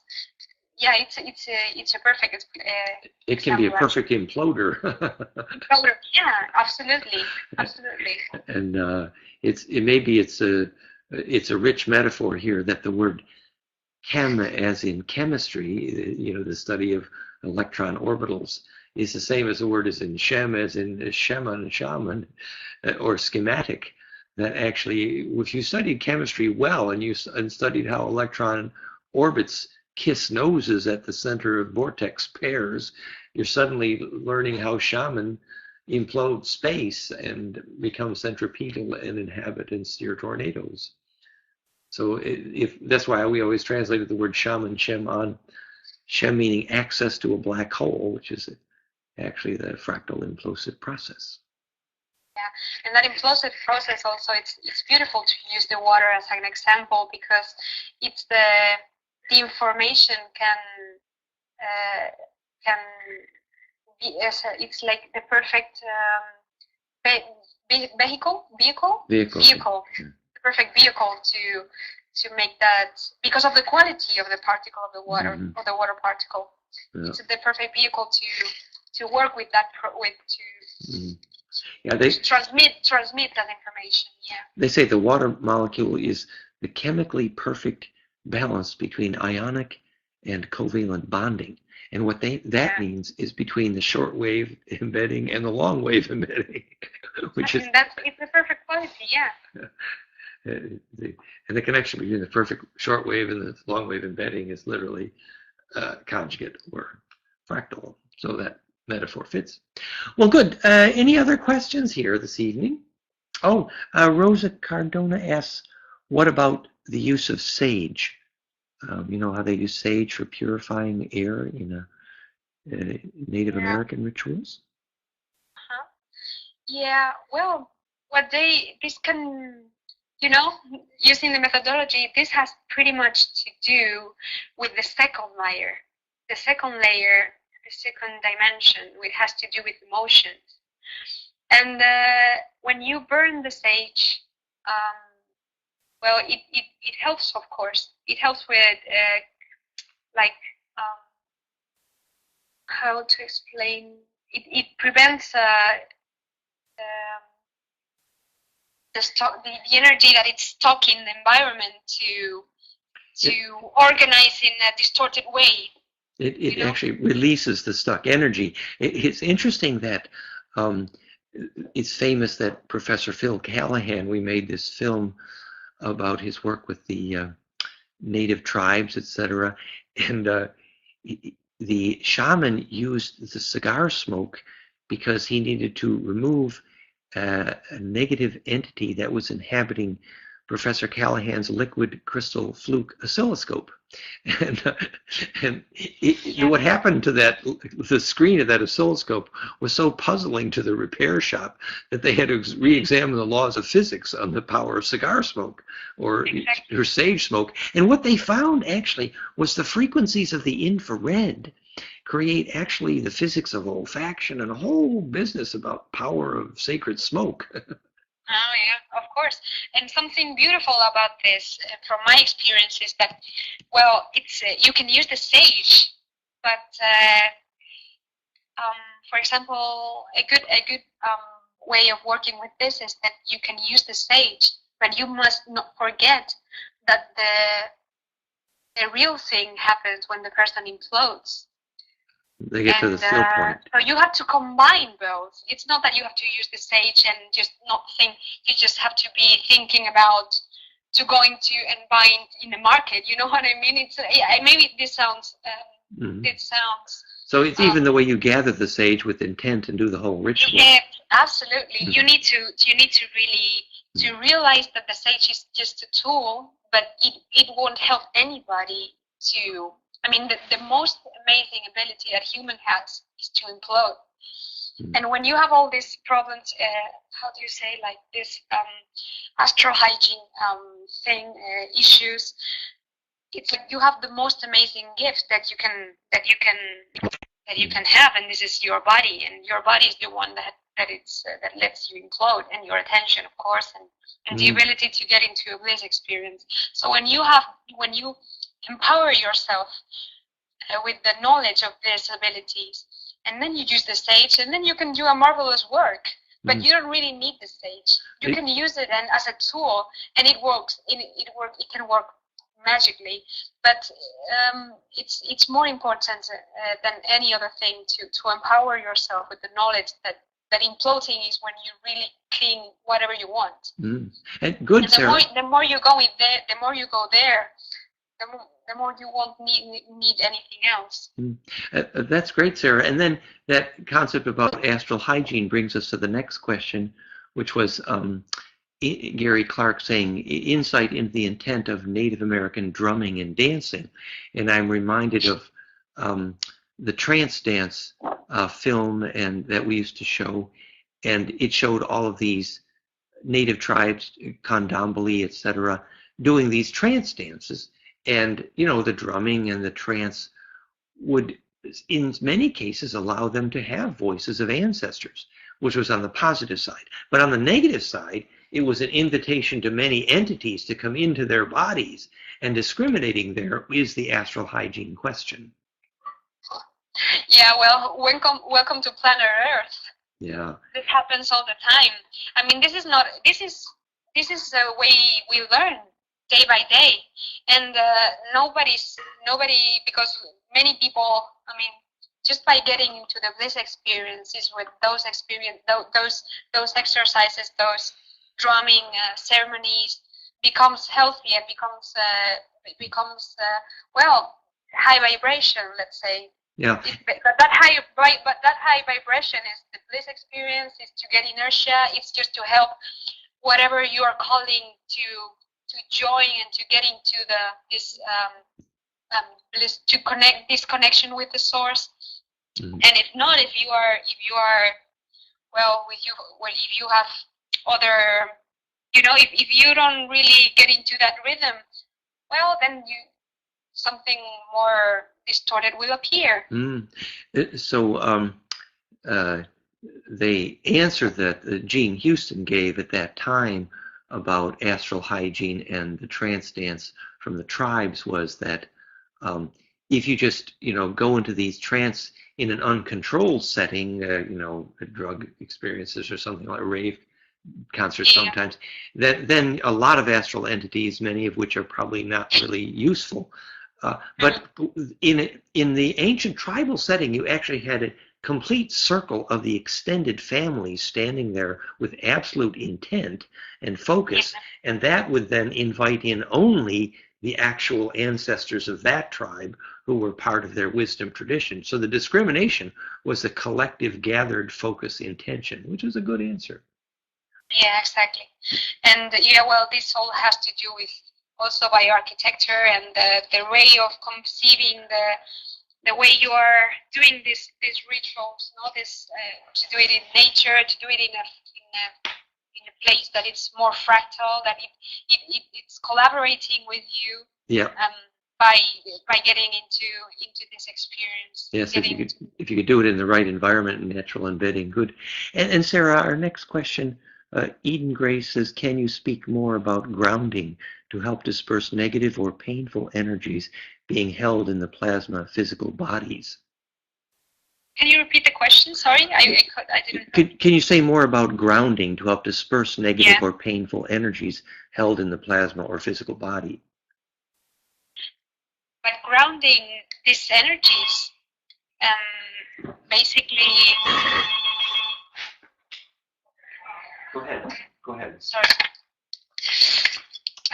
Well, I don't know if I really understood the question. Well, in other words, we talked about grounding as a way to create healing, for example. So I think the book Earthing, actually, Eden Grace, in a way, is an answer to your question. Yeah, but actually, grounding. I mean, for me, when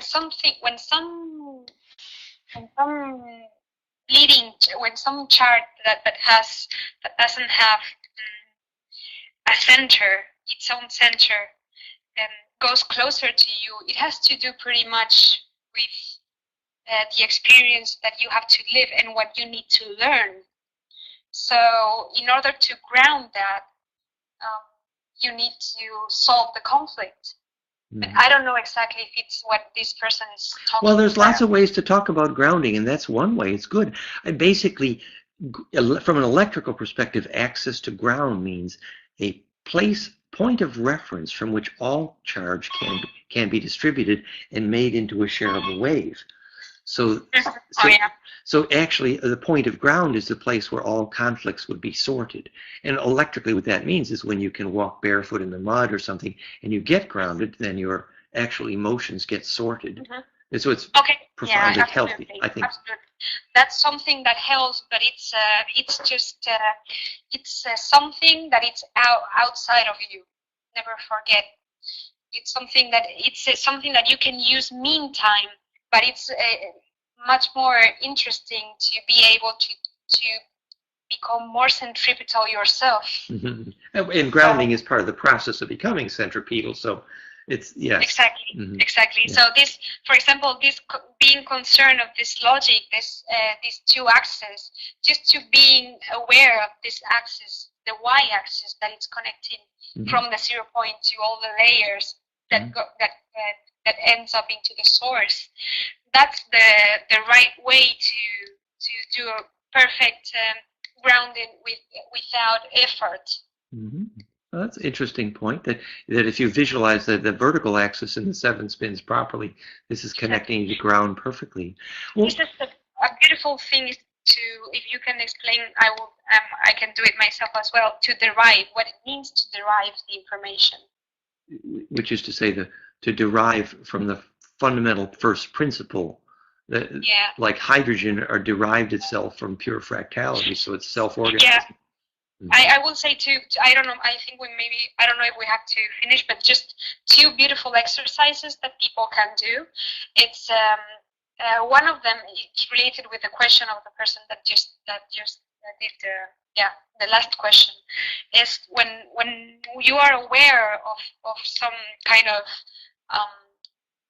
issue that you might have, doesn't matter the dimension that you're talking about. It can be like a daily life, like physical problem, like a disease, or it can be like a magnetic, electromagnetic kind of issue. It doesn't matter. Whatever the issue is, you have to derive it to the origin. Yeah. Which means that you have to send the information, like from your perspective, from your 0 point, you visualize those 2 axes, and from the 0 point, you send to the source, to the 7th layer, that information. Just with the logic, it doesn't have to be, you don't have to like these exercises, like I'm sending this white light or this blue light. No, it's just assuming that you're sending that information, just like the way the router does with the mobile or with the router. Or with the computer. It's the same principle. You just send it.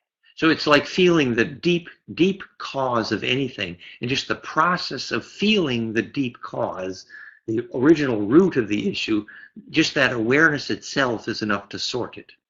Exactly, but because human right now is not normally, when you really have a problem, it is because you are not able to feel that, to feel the pure principle behind it. So you need to send it to the source with the logic, because if you try to feel it, you won't succeed.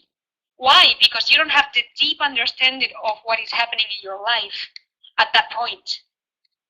So what you're doing is to being humble and sending that with logically to the origin, as the same way that the Wi-Fi works, Back to the origin. And then the situation will change.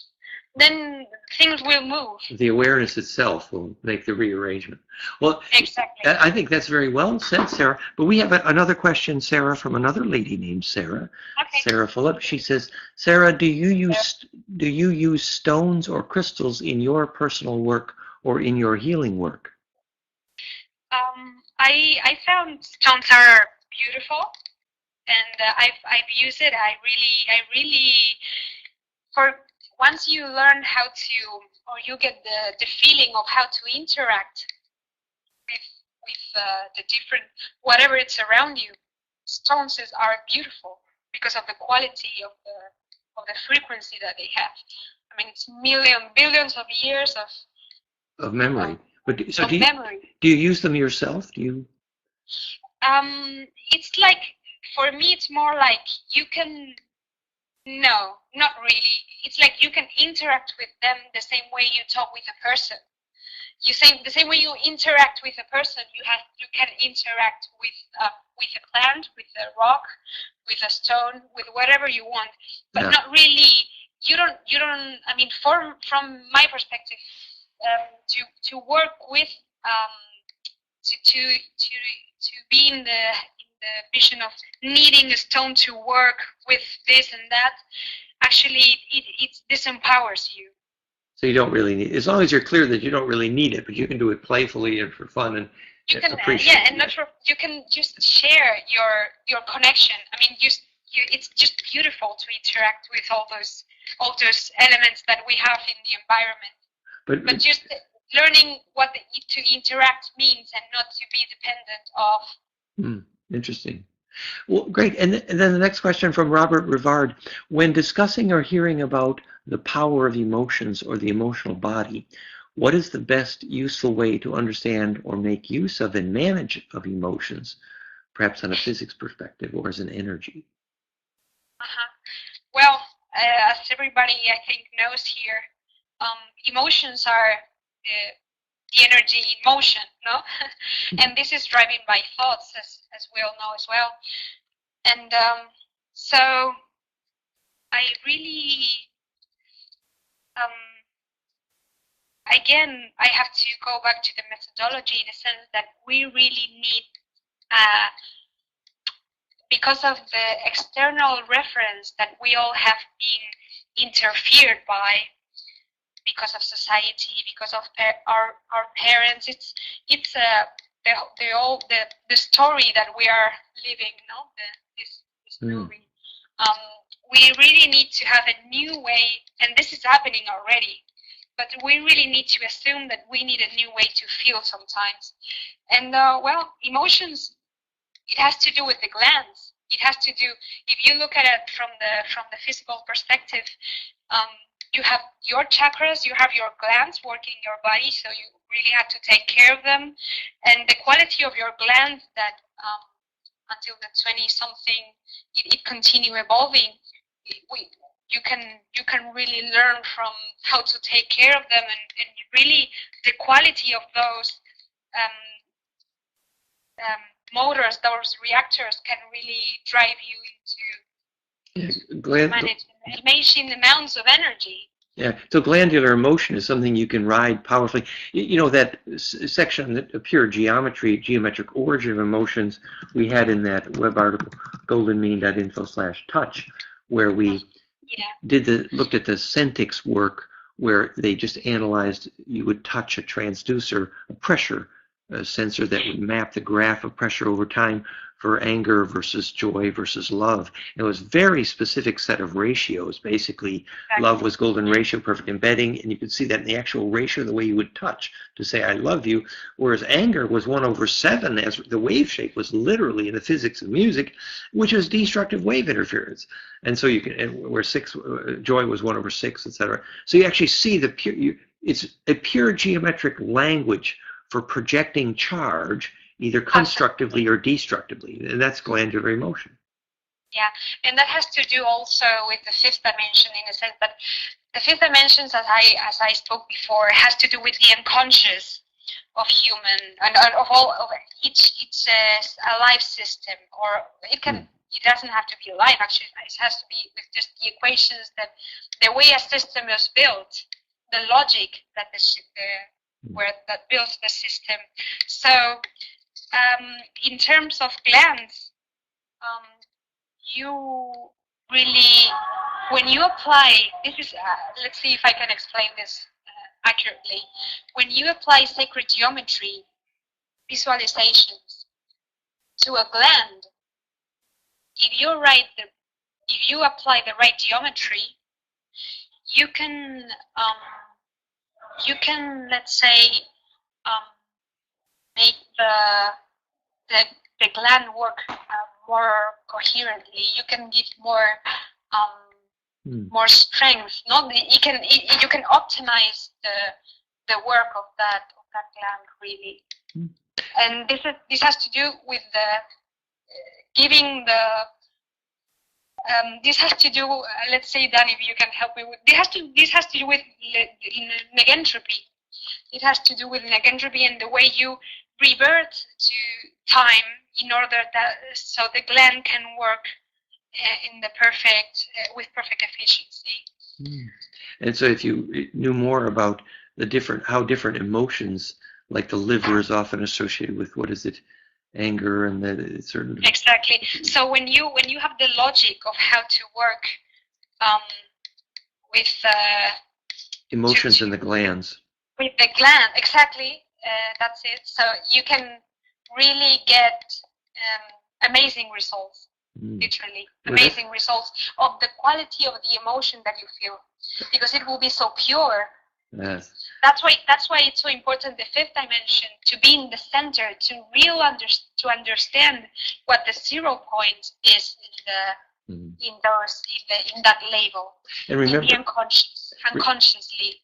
And remember, what we're talking about here in terms of higher dimensions is symmetry within which more axes of spin can be superposed, so that, you know, finding your center of spin with respect to 7 arrows allows that number of axes of spin to be, that's the number of dimensions you can live in. And so that's where more spins converge.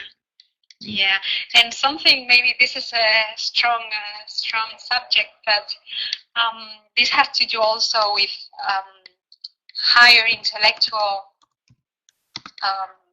beings, no? Because these higher let's beings. say, yeah, because they just live in a world of more. Let's talk about the gods a little bit, not from history, but from a perspective, from a universal perspective, in the sense of this methodology. Of course, when we speak about the 5th dimension, when somebody is able, or a shaman can do that as well, but related with the being that is able to work, to find the right equations, to create a design which will be the 4th dimension, a program or a person. It can also, I mean, when somebody has the knowledge, the wisdom, or the consciousness to build something like that, then you became a god. You can actually project shapes and heal someone else and know what shapes are needed. And also related, and for example, then related with technology, if you want to do high technology, that implosive technology, you really need to get inside of the 5th dimension of the right equations that that will be the structure of the principle to build that implosive technology. You know what I mean? Yeah, which is actually what alphabet letters do to create quantum mechanics. And wonderful. Hey, and maybe this might be the last question. There's another question from Sarah Phillip.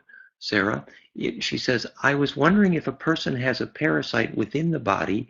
As a shaman, would you see it as an entity? Would you see it as an entity that is caught within the aura or energy bodies, in terms of seeing entities inside other bodies? Are they caught there? Are they? This has to do more, from my perspective, it's not that they are, well, let's say if in one side you find out that the gravity, your heart, as Dan knows, is gravity, and it's like an attractor.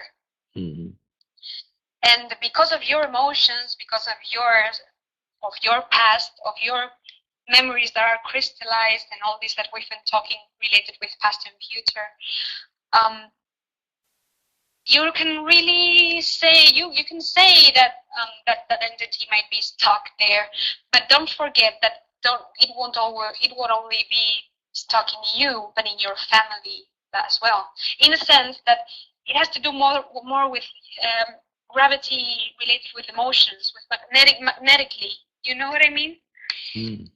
It's stuck in the body, but not only in the body, because there, in that dimension, or in those fields, you're talking in a different space and time. You're not talking really. It's not like here. You know, it's not like in the physical, but because you can. I mean, you're talking in a different version of time. It's not like you can. It's you blink an eye and you can be in a different place. I don't know if it's, you know what I mean. So it's not like if that energy is just stuck there. It's almost like process that you have to deal with, and it will be not only in you but in the field that you are around, because your family, it's like it's a process that you are learning, but not only you but your family, your people that it's around you. So you have to be aware more in where you are and why, and then you will understand why is this energy there. Like advanced family constellation therapy gets to see the whole big picture of lineages, and why entities are there can have lots of tangled roots in many extended family. Yeah, exactly. So actually it's a beautiful process of learning. That's what it is at the end of the day. Mm-hmm. Well, that's great, Sarah. I think we had fun tonight. I think we thank everybody for the questions, and people are saying thank you so much. We have thank yous from Kevin and Lisa and Vintage, and so everybody says thank you, Sarah. And I'm more than grateful. Thank you for the patience at the beginning, and well, so grateful. Yes, sorry if our logistic technicalities weren't really smooth here tonight, but we tried to share a real shamanic experience as well. And let's agree to meet together in the dream spell at some point when it's appropriate. And Sarah will be coming back in a couple of months, and we'll be putting more information on the website. And you can contact Sarah also through the website, 7arrows.net. And so we can keep this little conversation going, and we'll reconvene here in a few months. Sarah says that I was in her dream last night. Thank you, Sarah. Okay, well, thank you, Sarah, down south in Spain, and thank you all, everybody, for joining us. And let's stay in touch, and we will be together in the 0 point. Of course. Blessings. Sweet dreams, thank everybody. You very much. Thank you very much. Thank you, Sarah. Bye. Thank you.